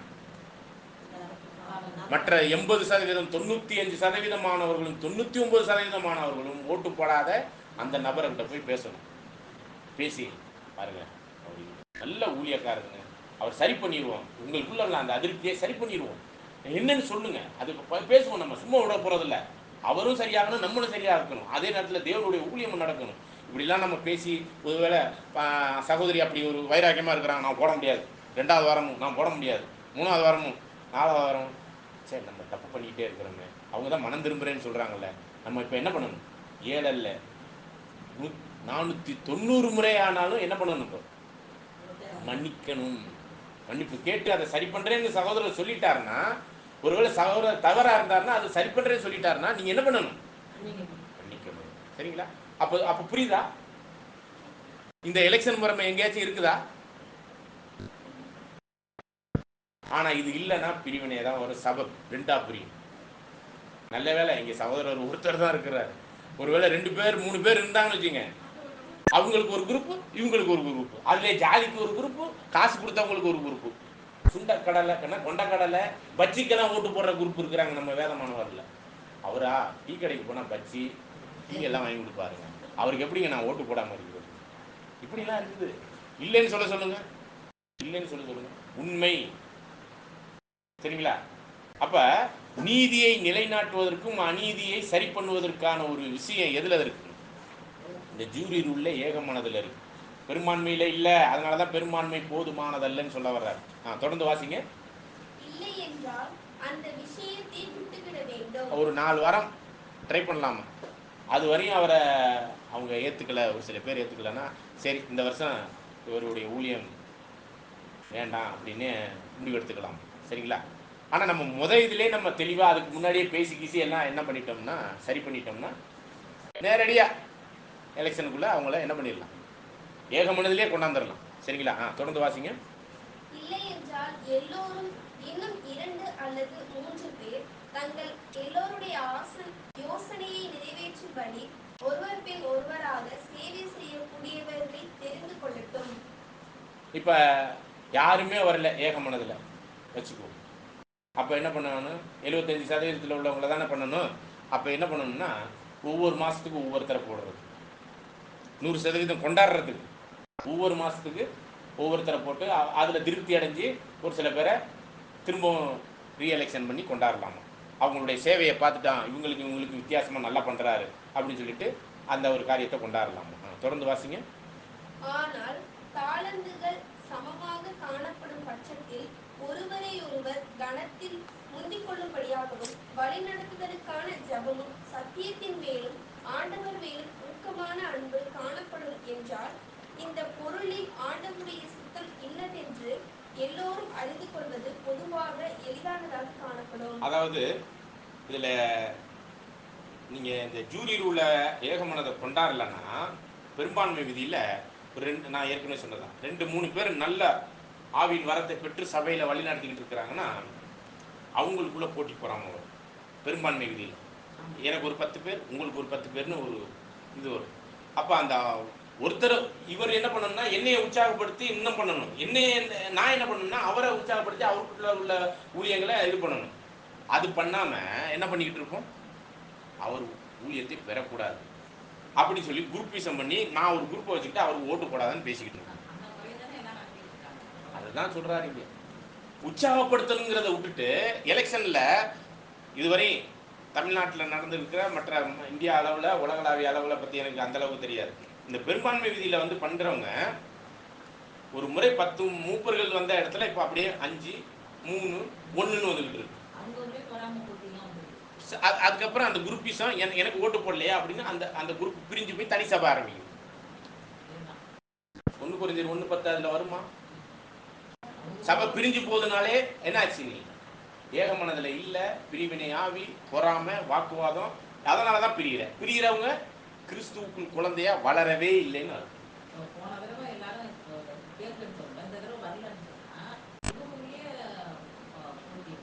அதான் அப்ப 2-3 பேர் போட்டியாளர்களாக தான் பார்க்குறாங்களோ ஒழிஞ்சு ஊழியத்தை பெற்றுக்கொள்ளணும், சபை பக்தி விருத்தி அடையணுங்கிற அந்த எண்ணம் இல்லை. அதனால என்ன ஆயிருது, சபை பிரிஞ்சு வச்சுக்கிட்டே இருக்கிறாங்க.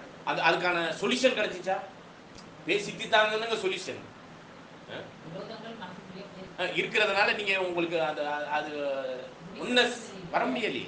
வர முடியாது, வர முடியாது. ஆனா உலக பிரகாரமா நீங்க எலெக்ஷன் பண்ணிட்டு போயிட்டு இருக்கலாம். சபையில வேற ஆடிதான் அங்க செயல்படும். நிச்சயமா பிரிவினையாவி தான் இங்க செயல்படும். சரிங்களா? தொடர்ந்து வாசிங்க. ஒன்றையும் வாதினாலாவது வீண் பெருமையினாலாவது செய்யாமல் இருங்கள்.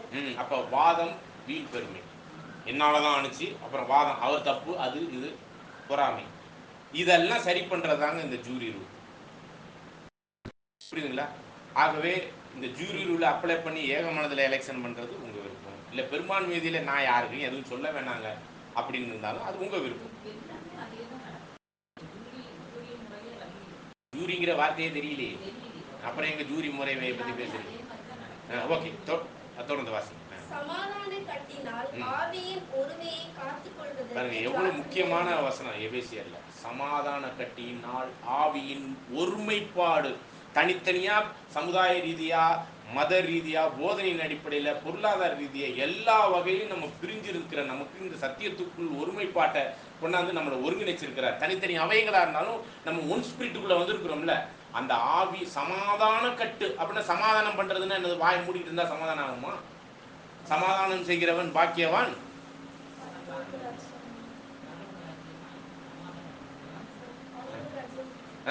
அப்ப நீங்க பரலோக ராஜ்யத்துக்குரியவர்களா இருந்தா நீங்க சமாதானமும் அந்த ஒன்ன ஸ்பிரிட்டுக்குள்ள பேசினா தானே வரும். நான் பேசாம நான் ஓட்டு போட மாட்டேன், சொல்லவும் மாட்டேன்னா நீங்க எங்க பரலோக ராஜ்யத்துக்குரியவர்களே இல்லை தானே? அந்த வசனம் படிங்க 5ஆம் அதிகாரத்துல மத்தேயுல.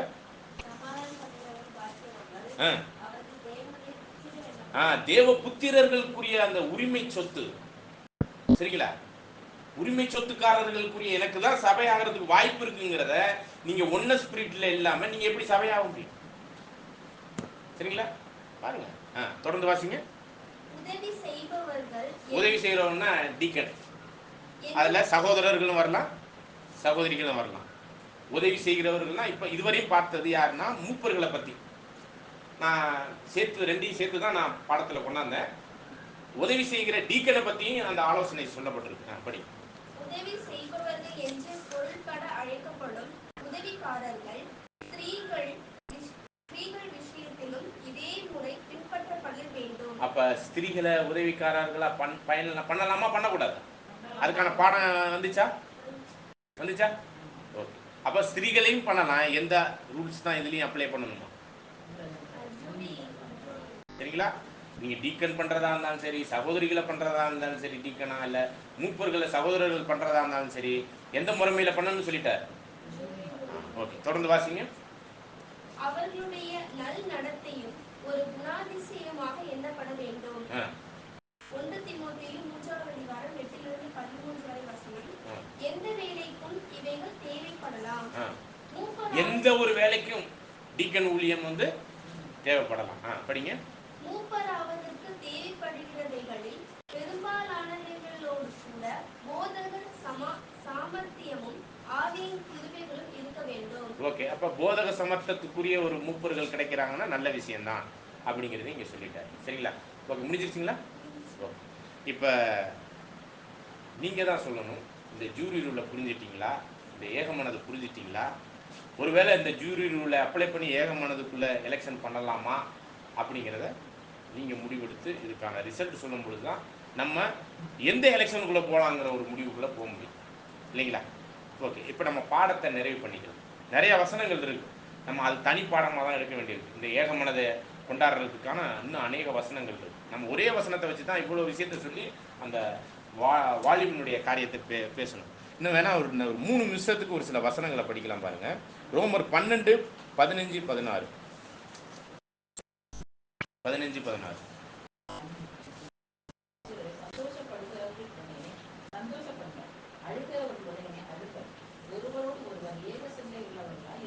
ஒருவரோடு ஒருவர் ஏக சிந்தைனா அவங்களோட நீங்க அட்ஜஸ்ட் பண்ணிப்போங்க, உங்களோட அவங்கள அட்ஜஸ்ட் பண்ணி ஏகமான அந்த பாயிண்ட்குள்ள வந்துருங்க. படிங்க.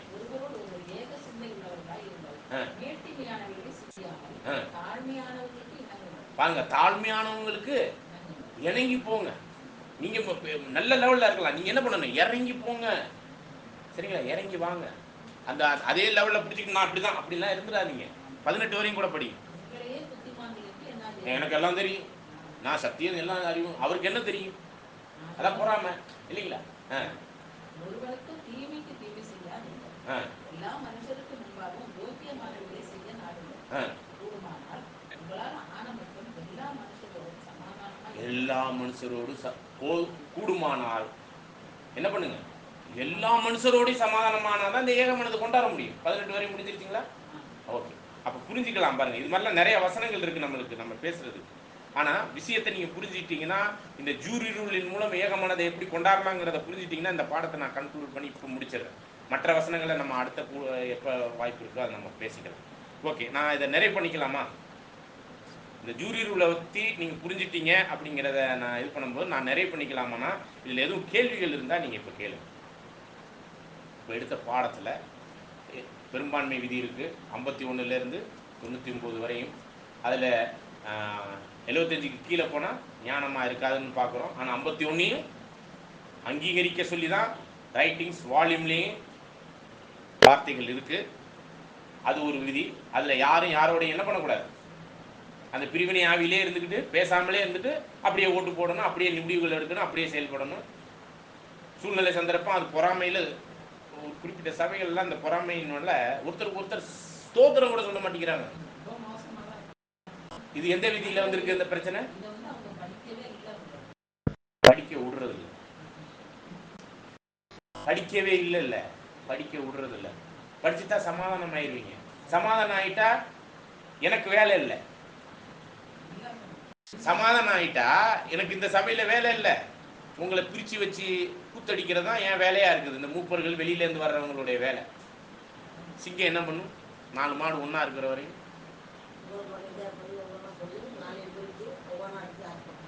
இதுதான் வெளியிலேருந்து வர்றவங்க இந்த மூப்பருடைய வேலைகளே. நீங்கள் இப்போ பெரும்பான்மை விதியில் போனீங்கன்னா அல்டிமேட்லி அந்த சபை நீங்கள் பாருங்கள், இந்த பெரும்பான்மை விதியில் இருக்கிறவங்க அத்தனை பேருமே சபை பிரிஞ்சு போகும். ஏன்னா மாட்டை பிரித்து தனியாக அடித்து சாப்பிட்றது தான் இவங்க வேலை. சரிங்களா? ஓகே, வேற எதுவும் காரியங்கள் இதில் கேள்விகள் இருந்தால் சொல்லுங்கள். சரி, நான் நிறைவு பண்ணிக்கிறேன்.